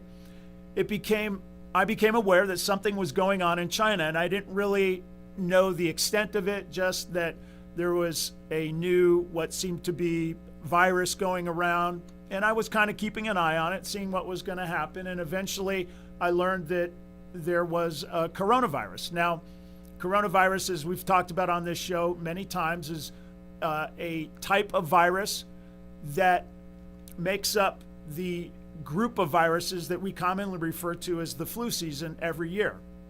Now, this particular COVID-19 virus is a unique strain. Just like every year when the flu comes back, it's a little bit different from the flu the year before. It's a different strain. We hadn't seen this one before, but we have had experience with coronavirus in general. So we do have some understanding of its mode of transmission, what it affects, basically our respiratory tract, kind of the problems that it causes, and we can look at other coronavirus infections and have an idea about what we were expecting. Now, at the time that I was making this analysis, I was watching the news and they were saying nothing about this. Initially, they said there was nothing to see here. China was telling us there was nothing to see here. The World Health Organization, which is an arm of the United Nations, and we talk about it commonly on this show, that the United Nations does not necessarily have the best interests of the United States at heart. The WHO was telling us that nothing was wrong. Now, eventually, the disease got more serious. We started realizing that people in China were really suffering. And what became odd was China shut down travel within China because they knew that the disease was dangerous. But they did not shut down travel worldwide. And the World Health Organization, by keeping this information quiet and continuing to support the Chinese Communist country's assertion that this virus was not transmitted person to person, this allowed infected people from China to travel the world and essentially release this pandemic on the world. And it is not an exaggeration or hyperbolic to say that the World Health Organization played a role in this. And the reason that this occurred is because of what we say about government-run healthcare. The World Health Organization is essentially a political body that has political affiliations and political motivations. Their moves, their decisions, and the actions that they take are motivated by the incentives that they have, and most of their incentives are political. If we look at the World Health Organization director, his first name is Tedros, the rest of his name is very complicated. We just refer to him as Director Tedros. This is a person who comes from Ethiopia, and Ethiopia is a relatively poor country, and a lot of the development of Ethiopia comes from an influx of capital from China. So Director Tedros, for a variety of reasons, has a fidelity to the Chinese Communist Party to keep them happy and to basically not go against the Chinese Communist government. And as a result, we get erroneous information. Now, Donald Trump correctly looked at what was going on in China, assessed the threat, and in my view, correctly banned travel from China in January of 2020. Now, at the time that he did this, Director Tedros of the World Health Organization actually chastised countries for banning travel in accordance with the Chinese Communist Party's wishes. Now, I'm looking at this from a frame of reference back then without obviously having an understanding of how this pandemic was going to roll out. It was obviously before the lockdowns, but I began looking at the information, and my initial concern was, who does this disease affect? Because we all know, or at least in the medical community, we all know that different flus are different. Sometimes the flu attacks young people, sometimes it attacks older people, and sometimes it's more evenly distributed across the board. And the reason I use flu as an example, even though the coronavirus is not the same thing, is that there are some corollaries. Both diseases are viral diseases that cause respiratory tract infections. They're both diseases that come around on a yearly basis and cause problems. So as the pandemic proceeds, it starts to travel worldwide. We're starting to see problems in countries across the world. The first countries we really started to see issues were Italy and South Korea. Of note, Taiwan, which is the non-communist country that is near China, and they have a long history of China claims sovereignty over Taiwan. Taiwan is an independent nation. Because the World Health Organization is influenced significantly by China, Taiwan is banned basically from membership into the World Health Organization. At this same time, Taiwan was telling the World Health Organization that something was going on with this coronavirus, and they were being ignored by the World Health Organization. Now, understanding sort of all these political affiliations between China and Tedros, who's from Ethiopia, and Taiwan is really not important. The bottom line is to understand that there are political motivations here that affect the decisions that these entities make and the information that we get. And that information and that those decisions are not necessarily in our best interest. And what I'm trying to illustrate is this is why we can never accept socialized medicine, because socialized medicine is draconian and it is a horrible way to deliver health care to individuals. Now, as this pandemic progresses and we're getting information from Dr. Fauci and Dr. Brooks, who initially told us there was no problem here.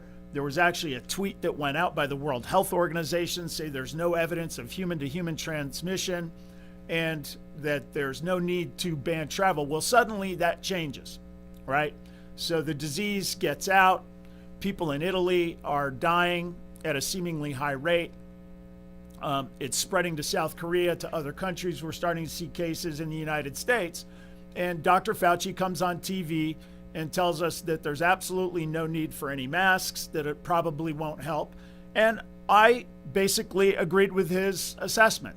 Now, the masks are very complicated, and full disclosure, my wife has been studying it a lot, and she is an attorney. She's not a doctor, but she's a very smart, educated person. And she and I are debating masks back and forth. And so I've promised her that I would do some research on the masks and do my latest update of an assessment of the information. But suffice it to say that at this point, there is no evidence that I am aware of that proves that masks are effective at preventing transmission of coronavirus We know that it does not, there are lots of studies out there to demonstrate that it is not effective at the transmission of the flu virus, which again has some similarities to coronavirus, and I think we can extrapolate some reasonable information from that. And the masks have also deteriorated sort of into a political symbol, and we'll kind of get into that a little bit later, but this government has taken the pandemic and really used it to assert its force. And in my view, the wearing of the masks is akin to forcing us to bend the knee. Now, I have no problems learning and keeping an open mind and doing things that make sense, but I refuse to wear a mask because other people are uncomfortable that I'm not wearing a mask. Masks, in my view, could be a negative influence on the transmission of the coronavirus. I'm a surgeon. I wear masks just about every day, or at least every week, and I hate them. I put them on, they make my nose run, they make my eyes water, they irritate my face and make me want to touch and scratch and itch my face and wipe my nose and wipe my eyes. And in my view, these are the very things that we don't want you to do when you're trying to contain a dangerous respiratory virus. And the other thing is, the masks that people wear are not preventing transmission of the virus. So if you have an N95 mask, which is a specific kind of mask, most people are not wearing that. I mean, that mask is really not what you're seeing people wear on the streets. A cloth mask or these kind of little paper masks with the little things that go over your ears are definitely not doing anything. And there's some question that a surgical mask, like what I use in surgery, may prevent the distance that some of these large droplets that may contain virus go, but they're not preventing the droplets from getting into the atmosphere and causing this problem. And so, anyway, I digress a little bit on the mask, but the point I'm trying to make is that Fauci initially came out and told us that masks were not really helpful and necessary, and I agree with that. He subsequently changed his tune, and you see him every time on TV. He's always wearing a mask, and it's fairly obvious that it's a political statement. You'll see Trump in the foreground at the podium talking, no mask, and then you'll see Dr. Fauci standing behind him, clearly displaying his masked face. Of course, we all know that when the television cameras go off, the masks go off, and it's become this sort of political tool, which is really not helpful to the rest of us who are just trying to figure out a way to get through this pandemic without having our businesses destroyed and without getting sick. So we move along with this pandemic, and suddenly, I believe sometime in March, I think it was March 11th, the lockdowns come into place. Now, the lockdowns were predicated on some information that was very dubious in nature, and I don't want to get into the details of it, but it originally started from a science project from a high school student who did a computer modeling of how many people you would come in contact with in a given day, and that if you did lockdowns that you could decrease these contacts, and that there would be this sort of predictable decrease in the transmission of disease. And due to the relationship of this high school student to their father, who was in the Bush administration, this information sort of made it up through the government and ended up becoming policy for the management of this pandemic, despite absolutely no scientific evidence to support its efficacy. And I'm watching this just like you folks. I'm at home and I'm trying to figure this stuff out. And some of the questions that were important to me were, who does this affect? That was my number one thing. I want to know, what is the percentage of people dying? Because just like flu, I don't want to get the flu, but I don't live my life in peril and fear, and I don't cower in my basement because I might get the flu. I try to do common sense things. I don't, kiss everybody that I see. I don't touch unnecessary, I don't unnecessarily touch surfaces on doorknobs. I'm actually sort of germophobic about that stuff. I wash my hands frequently. Anybody who knows me might even argue that I'm a little bit pathologic about that. I use hand sanitizer a lot. It's just my normal behavior. And these are the sort of things that I would expect people to do.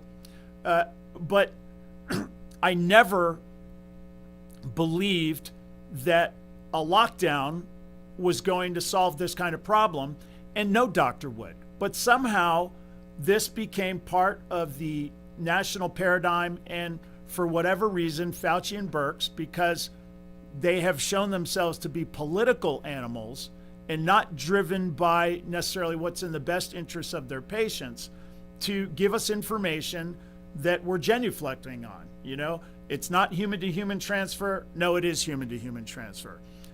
There's nothing to worry about here. Travel, go on cruise ships, do whatever you want. Oh, no, we need to lock down. Masks are important. No, they're not important. Yes, they are important. They just keep flip-flopping back on this stuff. And as a physician, as an educated person looking into this stuff, I started asking myself, what are the things I want to know? And the most important thing was, who is this affecting and what is the mortality rate? And I was able to start counting the numbers up in Italy. I could go on certain websites. I went on Worldometer, and they would give you these numbers of people that were, basically infected, the number of people who were dying. And it was very easy for me. I shouldn't say very easy, but it was obvious to me by going in and looking at each individual patient and looking at their age that this disease was affecting very old people, typically who had comorbid conditions. They came out very quickly in the pandemic with information from Italy showing that I want to say it was something like 50% of people were in their 70s and 80s with at least three comorbid conditions, and so upwards of 90% had one comorbid condition. So that to me was very enlightening, very important information. And also we were seeing that school-age children were largely unaffected by this. Now, I'm not a genius. I'm a doctor. I'm trained. I know what I'm looking for. And I'm thinking to myself, Fauci has to know this too. But why are they not giving us the appropriate information? Why are they not letting us know that this mortality is affecting a certain population of people, primarily patients in their 70s and 80s with comorbid conditions? Why are they not telling us that young people are largely unaffected by this disease? And that started getting my antenna up. Why are they not giving me important information?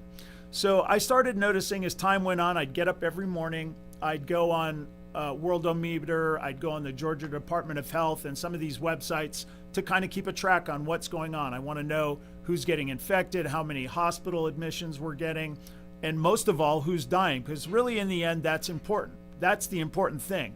It's not getting sick. It's not testing positive. It's, are you dying from this disease? That's the thing we're worried about. And the reason I say that is because that's what we do with flu. The Asian flu that we had in the 50s, the late 50s, I want to say it was 57, 58, had a mortality rate around 0.67. Well, that's more than what we're seeing with the coronavirus, and we didn't do anything like lock down the world for that. We've had other disease outbreaks, flus and things of that nature in the past. The SARS outbreak in 2003, the H1N1 in 2008, 2009, and we did not respond the way we're responding to the coronavirus, and the numbers are at least similar, but yet we're behaving in a very different way. And why is that? Now, I'm no conspiracy theorist. I like to look at data myself and make my own decisions. My father taught me that people do what they are incentivized to do. And so when you want to try and find out somebody's motivations, you need to assess what are their incentives, what benefits them. So when I look at Tedros, the leader of the World Health Organization, why would he parrot the Chinese Communist Party's narrative that this disease was not dangerous, that it was not spreading? Why would he go out of his way to praise the Chinese Communist Party's response to the outbreak, when China was banning travel within China but allowing travel to the rest of the world, when they were not allowing people to come in and assess the information so that we could better prepare ourselves to manage the pandemic, when they were basically lying to the world. Why would Tedros go out and parrot the Chinese Communist Party's narrative? Well, you can just look at his incentives. He's from Ethiopia, and China has an enormous impact on the development of Ethiopia. And if China were to withdraw their investment of capital and resources, that would significantly affect Ethiopia. I'm not trying to get into any indictment of Tedros. I'm simply making the point that people do what they are incentivized to do. So now I'm watching this pandemic unfold in our country, and that includes me, by the way. I do what I'm incentivized to do. So I have a practice. I'm taking care of my patients. When I see a patient, my fidelity is to that patient. I am incentivized to do a good job for the patient who is in front of me because I want to grow my business. I want to grow my practice. I want that patient to leave and go out into the world and tell everybody what a great experience they had visiting with me, and hopefully that will grow my business. That's what I am incentivized to do. I'm not incentivized by an employer who works at a hospital who's trying to ration resources and things of that nature. And it's very important that you understand that, because the reaction to this COVID-19 pandemic really exposes just how powerful perverse incentives can be to behavior, to the point where people are making pretty disgusting recommendations, decisions that are literally resulting in the deaths of other Americans. And that, to me, is more of a clarion call to resist the implementation of socialized medicine than anything else we could see. And that is why I'm making such a big deal about the coronavirus and we're going to talk about, when we get back from the break, the hydroxychloroquine. So let's leave it right there while we go to break. When we come back, I'm going to discuss some of the perverse actions that were taken in response to the COVID-19 and try and help people understand why they occurred. Be right back. Hi, I'm Dr. Mike Karuchak. Join me and my co-host, Dr. Hal Schertz, every Thursday morning at 8 a.m. and listen to the Doctor's Lounge, where you get a private insight into the conversations that doctors have amongst themselves. Join us Thursday, 8 a.m. every week. In 2009, the membership organization Docs for Patient Care was founded. People all around the country wanted to participate in the efforts of this group, and they wanted to join, but they were unable to do so unless they were physicians. It's for this reason that the Docs for Patient Care Foundation was created. Now, everyone can join the fight and become a member of an organization created by doctors for patients, dedicated to fighting for your healthcare freedom and preserving the doctor-patient relationship. While you're at your computer, please go to www.docs4patientcarefoundation.org. That's www.docs4patientcarefoundation.org and make a tax-deductible donation and join the fight along with us. Thank you. The Docs for Patient Care Foundation is your way to join the fight and become a member of an organization created by doctors for patients, dedicated to fighting for your healthcare freedom and preserving the doctor-patient relationship. Get a pen and paper. Write down www.docs4patientcarefoundation.org. That's www.docs4patientcarefoundation.org. Go to our site and please make a generous tax-deductible donation and join the fight today. Thank you. You're listening to America's Web Radio on the AmericasBroadcastNetwork.com. Thank you for listening.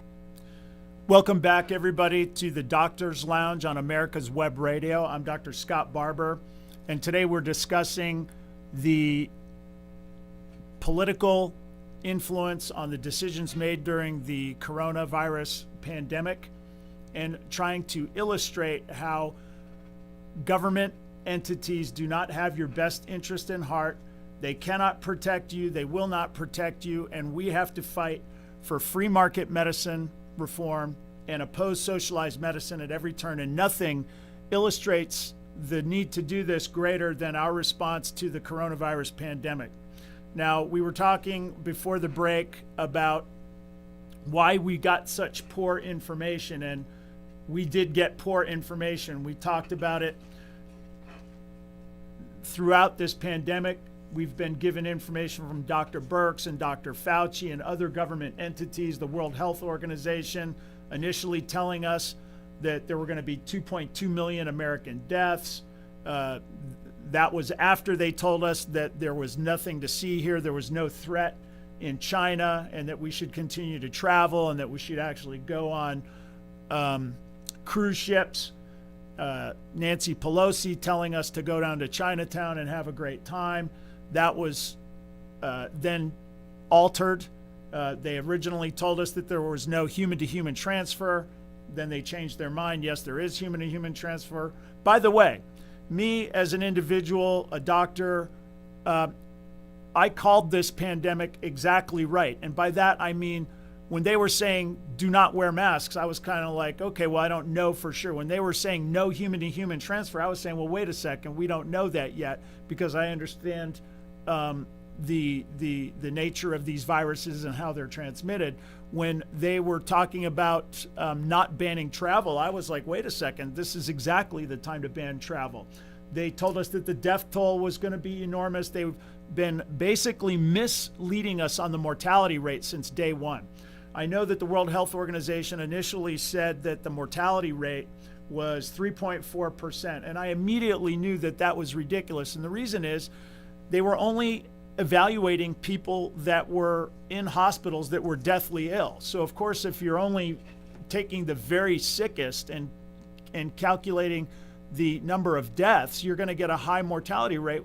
But we should have known, I did know, and I know they knew too, that there are a lot of people that are asymptomatic, just like with flu. Some people get mild disease. You don't even know you have it sometimes. Sometimes it's so minimal you don't even care, and you're certainly not going to a hospital. None of those people were counted in the mortality rate calculation. And now we've seen that on the CDC's own website that they have a 0.26% mortality rate, and it's going down. Now, that is great news. The mortality rate is going down. But what do they present to us on TV every day? Now, I got up to get ready for this show this morning. I turned on Fox News, and they had the dramatic music in the background, da-na-na-na. And they're saying, you know, there's a rise in coronavirus cases, and there's going to be lockdowns again in these states. And they put a picture of the United States up, and they show the different states where they're seeing an increase in cases. Well, they're basically, and at this point, I'm just going to say it, they're lying to us. There are people and entities that are benefiting from high coronavirus infection rates and sickness rates that are doing everything in their power to try and keep their numbers up so they can justify this lockdown and continue to keep us red line hysterical, to continue to keep the economy disrupted. And you might ask yourself, why would they do this? Well, we have to go no farther than Alexandria Ocasio-Cortez's tweet the other day, where she basically said we have to keep the lockdowns in place. I'm paraphrasing, of course. We have to keep the lockdowns in place because it damages the economy, and a damaged economy will help us get rid of Trump. And basically losing a few businesses is a small price to pay for getting rid of Trump. Now, she eventually took it down, but not after it had been retweeted something like 20,000 times.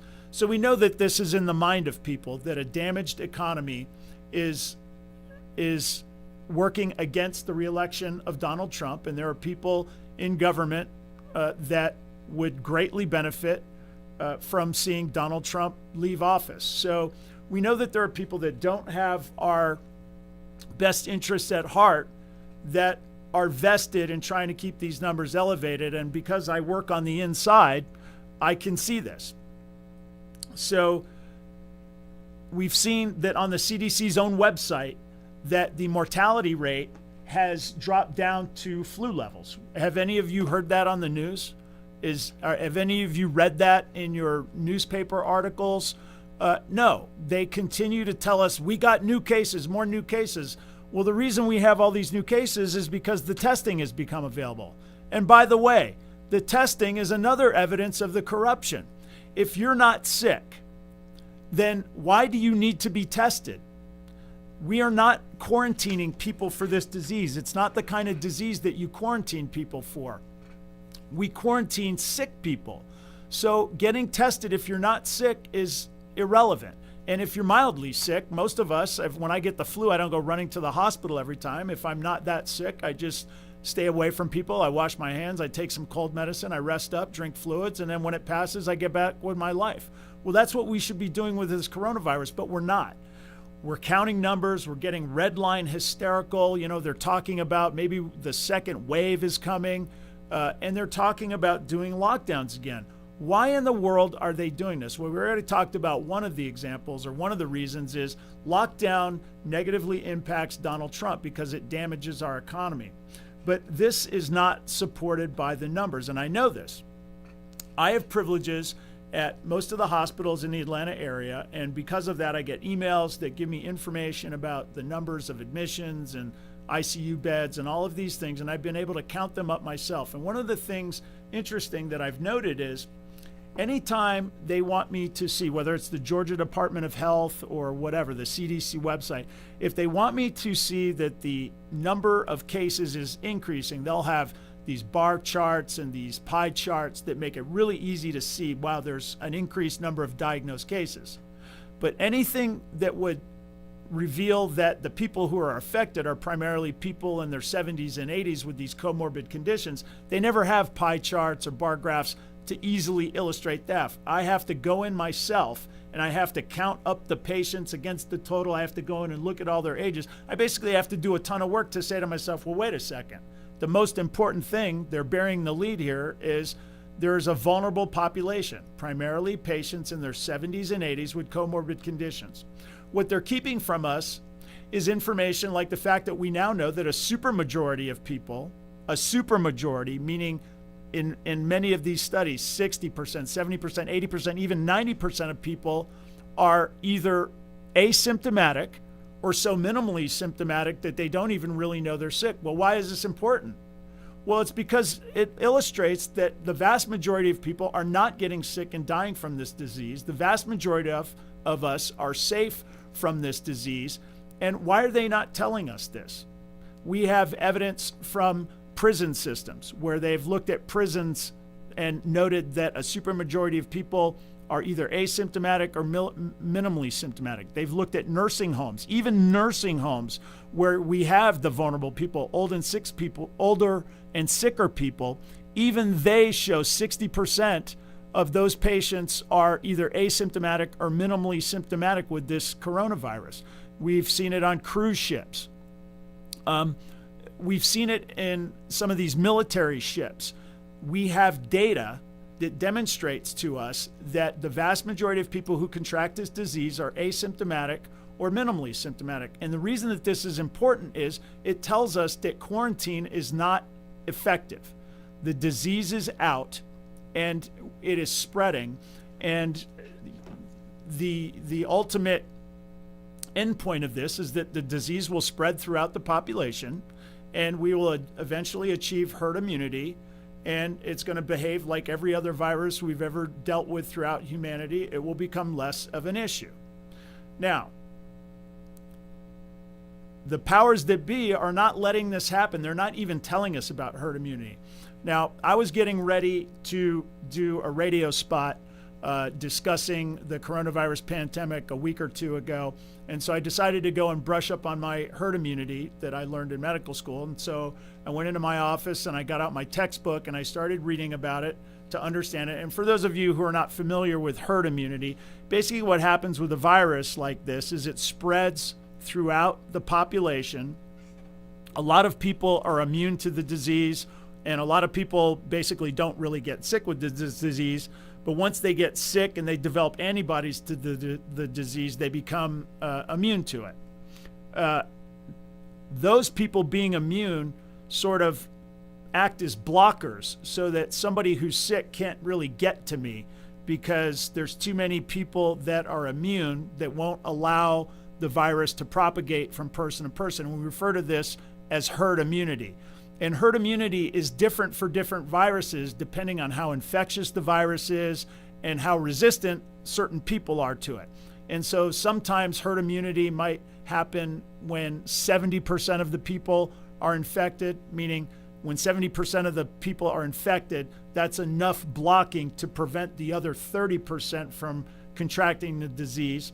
Other times it's lower. Now with this particular virus, because there's differences between individuals in how infectious they are, meaning how aggressively they spread the disease, and there are differences in how susceptible people are. So some people are very susceptible, some people are not very susceptible. Some people really spread the disease, some people don't really spread the disease. And because of these differences, it is estimated that the herd immunity necessary in the coronavirus, this current coronavirus, COVID-19, is anywhere between 10 and 20%, maybe 30%. So much lower than a typical 70%. Well, that's huge news.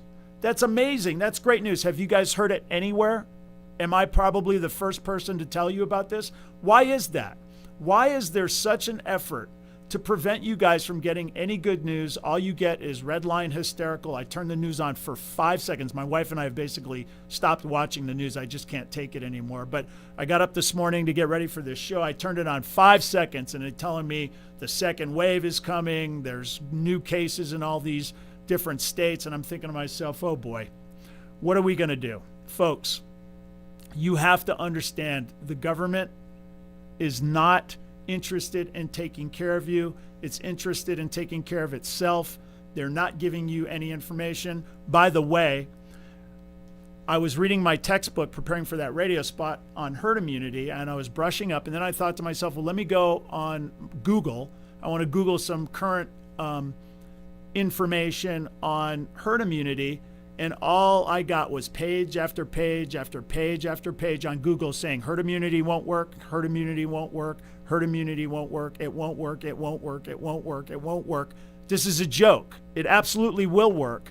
And unless you're an educated person, you're going on to Google and they're basically telling us in story after story that it won't work. Why are they doing this? Why are they trying to create this hysterical response to the point where we've talked about this on the show? Even my own wife is doubting me. This is how powerful this day in and day out, every single channel, every single news outlet, we're all going to die, we're all going to die. It's this never-ending negative input of information, and it's getting us all to ignore what's actually happening around us, which is we're not all dying. Now, I don't want to get into trouble here. I am not saying there's no threat here. There are clearly people that are dying out there. This is clearly an issue. I'm simply making the observation that this is not different than other crises we've faced in the past, but we're imposing on ourselves draconian measures, the worst economic disaster in human history, and we're ignoring good news. And I'm asking myself, and I'm asking you guys to ask, why is this happening? Now, early on in the disease, I told you I'm on these email chains and these text chains where I'm in contact with doctors from around the country and around the world, and we talk about prescient medical issues of the day. Obviously, COVID-19 is one of those issues.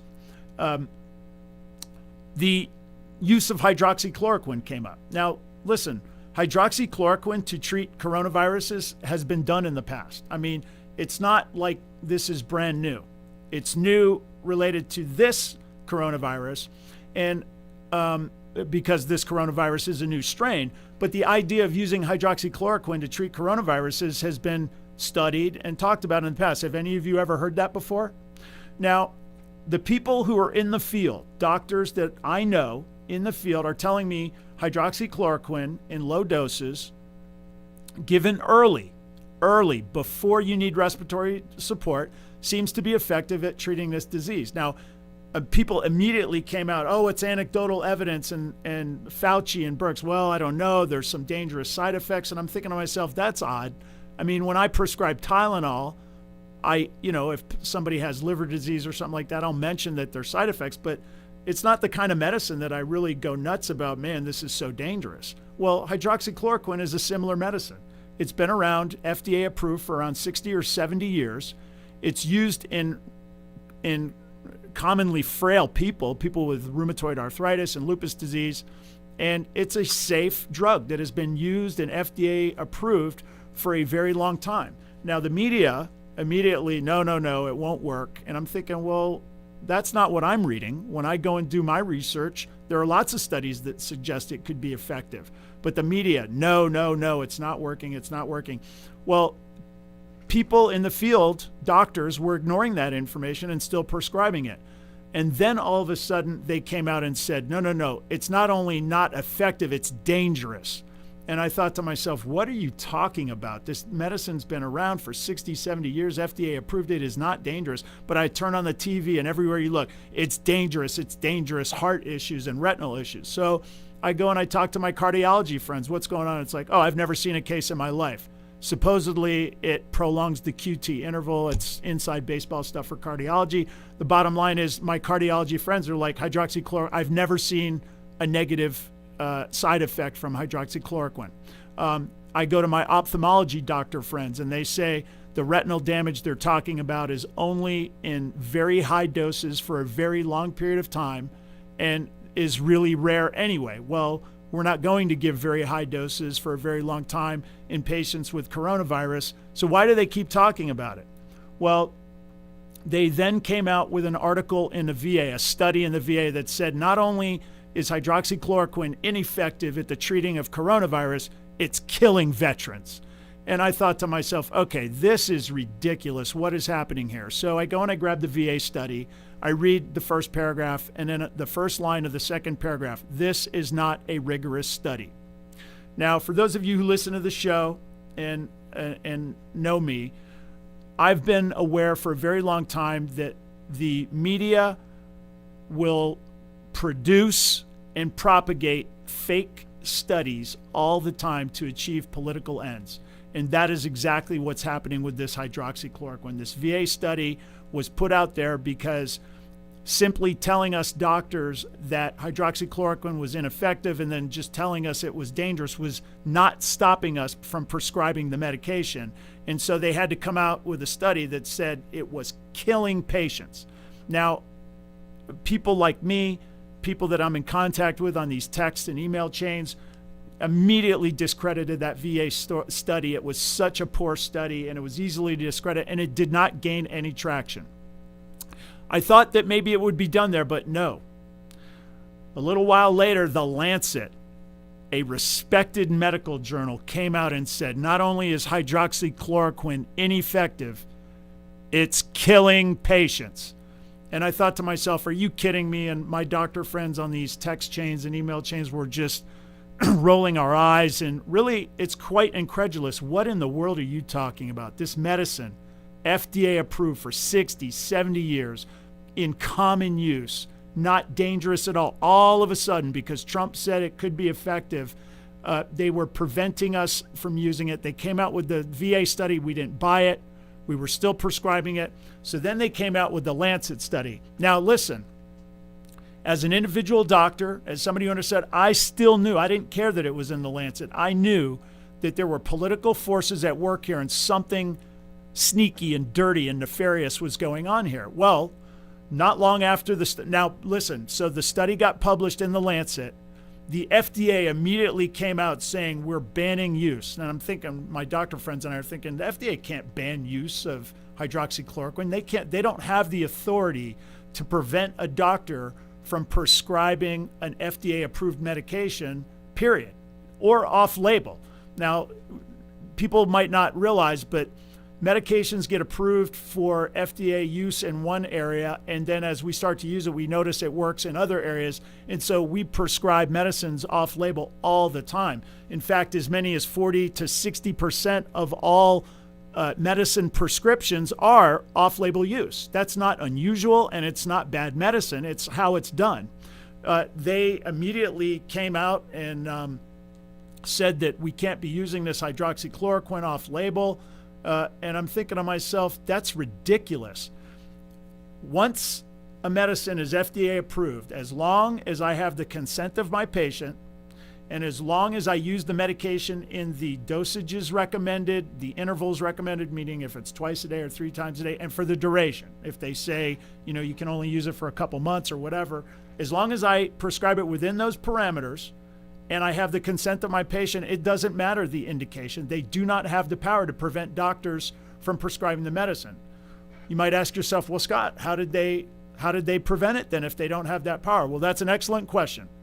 What happened was they got to the pharmacists who used this study as a predicate to say, I can't in good conscience fill this script because I can't be killing people out there. And so pharmacists refused to fill the script. So let's say we were out in the community. I had a friend who said, hey, doc, I'm not feeling well. I'm got a little cough and feeling a little feverish.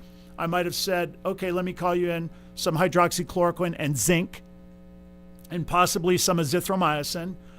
And what would have happened? That patient would have taken the medicine. And as we've seen through other research and other experiences, that within 3 to 5 days, they would have gotten better, and that would have been the end of it. But that's not what happened. People like me would write a script. The patient would take it to the pharmacy, and the pharmacist would refuse to fill the medication. Now, in some blue states, there were governors who repurposed their DEA agents to track down pharmacists and doctors who were prescribing hydroxychloroquine in the community and threatening their medical licenses. And some of these doctors were on these email chains and text chains with me, and they shared with us letters that they got from the DEA that were threatening letters, telling them, you're in violation of FDA and all this kind of stuff. And I wanted to be able to post these letters online and, share it with you guys. But these doctors in these blue states were deathly afraid of being found out and begged me not to share it. And what happened was they were the people that wanted to prevent the prescription or the prescribing of hydroxychloroquine in the community accomplished this task. Now it gets worse. From there, eventually the Lancet came out and retracted the story. This respected, no longer, but this previously respected medical journal, 3 of the 4 authors retracted the article, saying that the data that they were giving was they would not allow it to be reviewed by a third party. So basically, just to read between the lines here, political powers were giving these people at the Lancet bogus information, to which they went and wrote a paper in record time saying that hydroxychloroquine not only wasn't effective, but it was killing people, and got us to stop writing hydroxychloroquine, even to the point now where people are sort of, wait a second, where are we at with that? Is the hydroxychloroquine work? Does it not work? And doctors are already conditioned, I'm not even going to prescribe it. I know that the government is looking out for us, and I don't want to lose my license. So you're seeing this corruption here, right? The whole point of this show is for me to explain to you that the government does not have your best interests at heart. They are not looking out for you. And in fact, in many cases, they're lying to you, and they are taking actions that are harming you. And we have to stick together, and we have to demand free market reforms to our healthcare, because the decisions that the government makes on our behalf are hurting us, and in many cases killing us. Now, the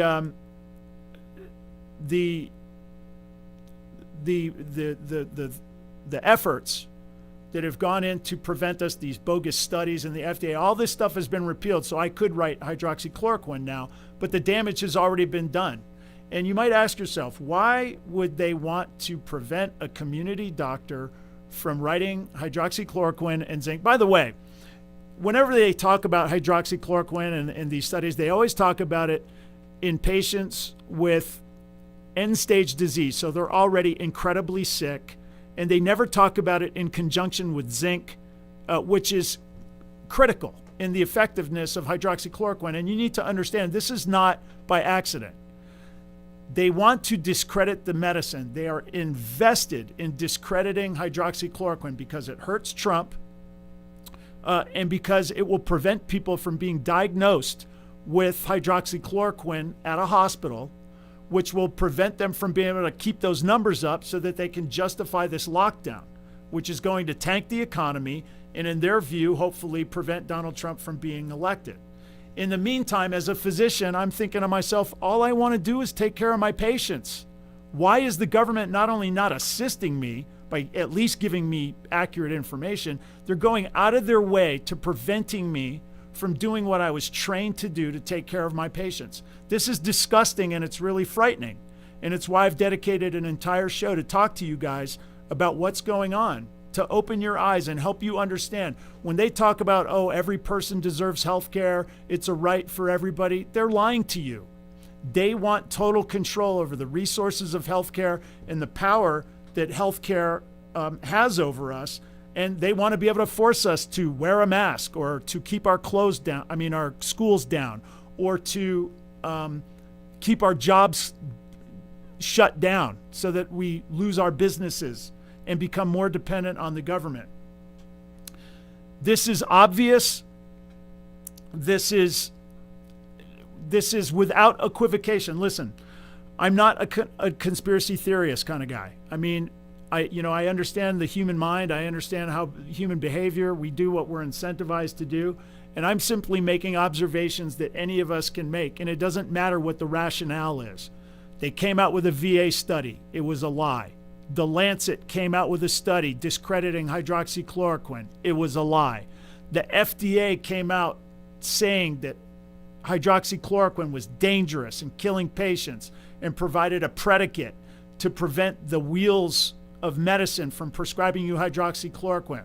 Because if you got it from a community doctor and you were able to cure yourself before you went to the hospital where they could count you as another sick person to keep their numbers up, they couldn't have this. And so in order to prevent this, they banned our ability to prescribe this potentially life-saving medicine. Now, there are some other reasons.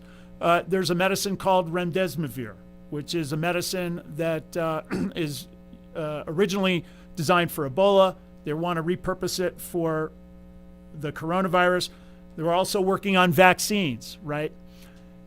Vaccines that, supposedly cure a deadly disease.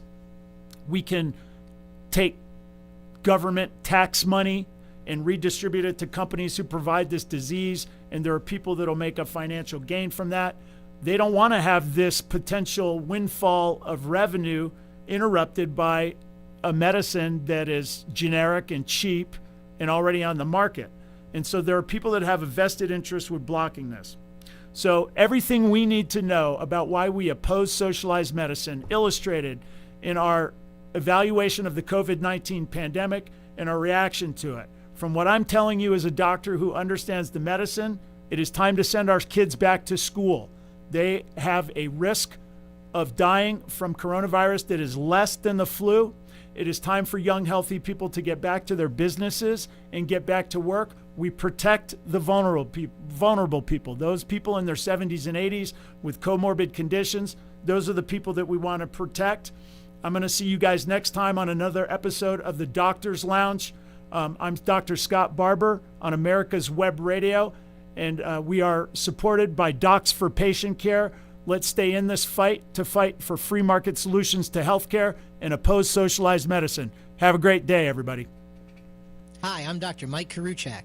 Join me and my co-host, Dr. Hal Schertz, as we talk about the topics that doctors talk about amongst themselves, such as Medicare, Obamacare, alternative forms of care, and health information technology. Join us every Thursday morning, 8 to 9 a.m. The Docs for Patient Care Foundation is your way to join the fight and become a member of an organization created by doctors for patients, dedicated to fighting for your healthcare freedom and preserving the doctor-patient relationship. Get a pen and paper. Write down docs4patientcarefoundation.org. That's DOCS, the number 4, patientcarefoundation.org. Go to our site and please make a generous tax-deductible donation and join the fight today. Thank you. Perhaps you are struggling to cope with the disease of addiction. If not, You probably know a family member or friend that needs help in battling the cravings and the personal and professional damage done by the effects of drugs or alcohol. Get a pen and paper and be ready to write down the following. These are the issues that the trained staff at the Atlanta Healing Center address and treat every day. Their doctors and counselors with over 40 years of practice in the field of addiction can treat the suffering individual in a thoughtful, compassionate, and experienced manner and guide him or her along the path to recovery. So call 770-696-9862 and speak to a knowledgeable staff member about how you or your loved one can be helped to enjoy a better and healthier life. More information is also available on the website at www.atlantahealingcenter.com. You're listening to America's Web Radio on the AmericasBroadcastNetwork.com. Thank you for listening.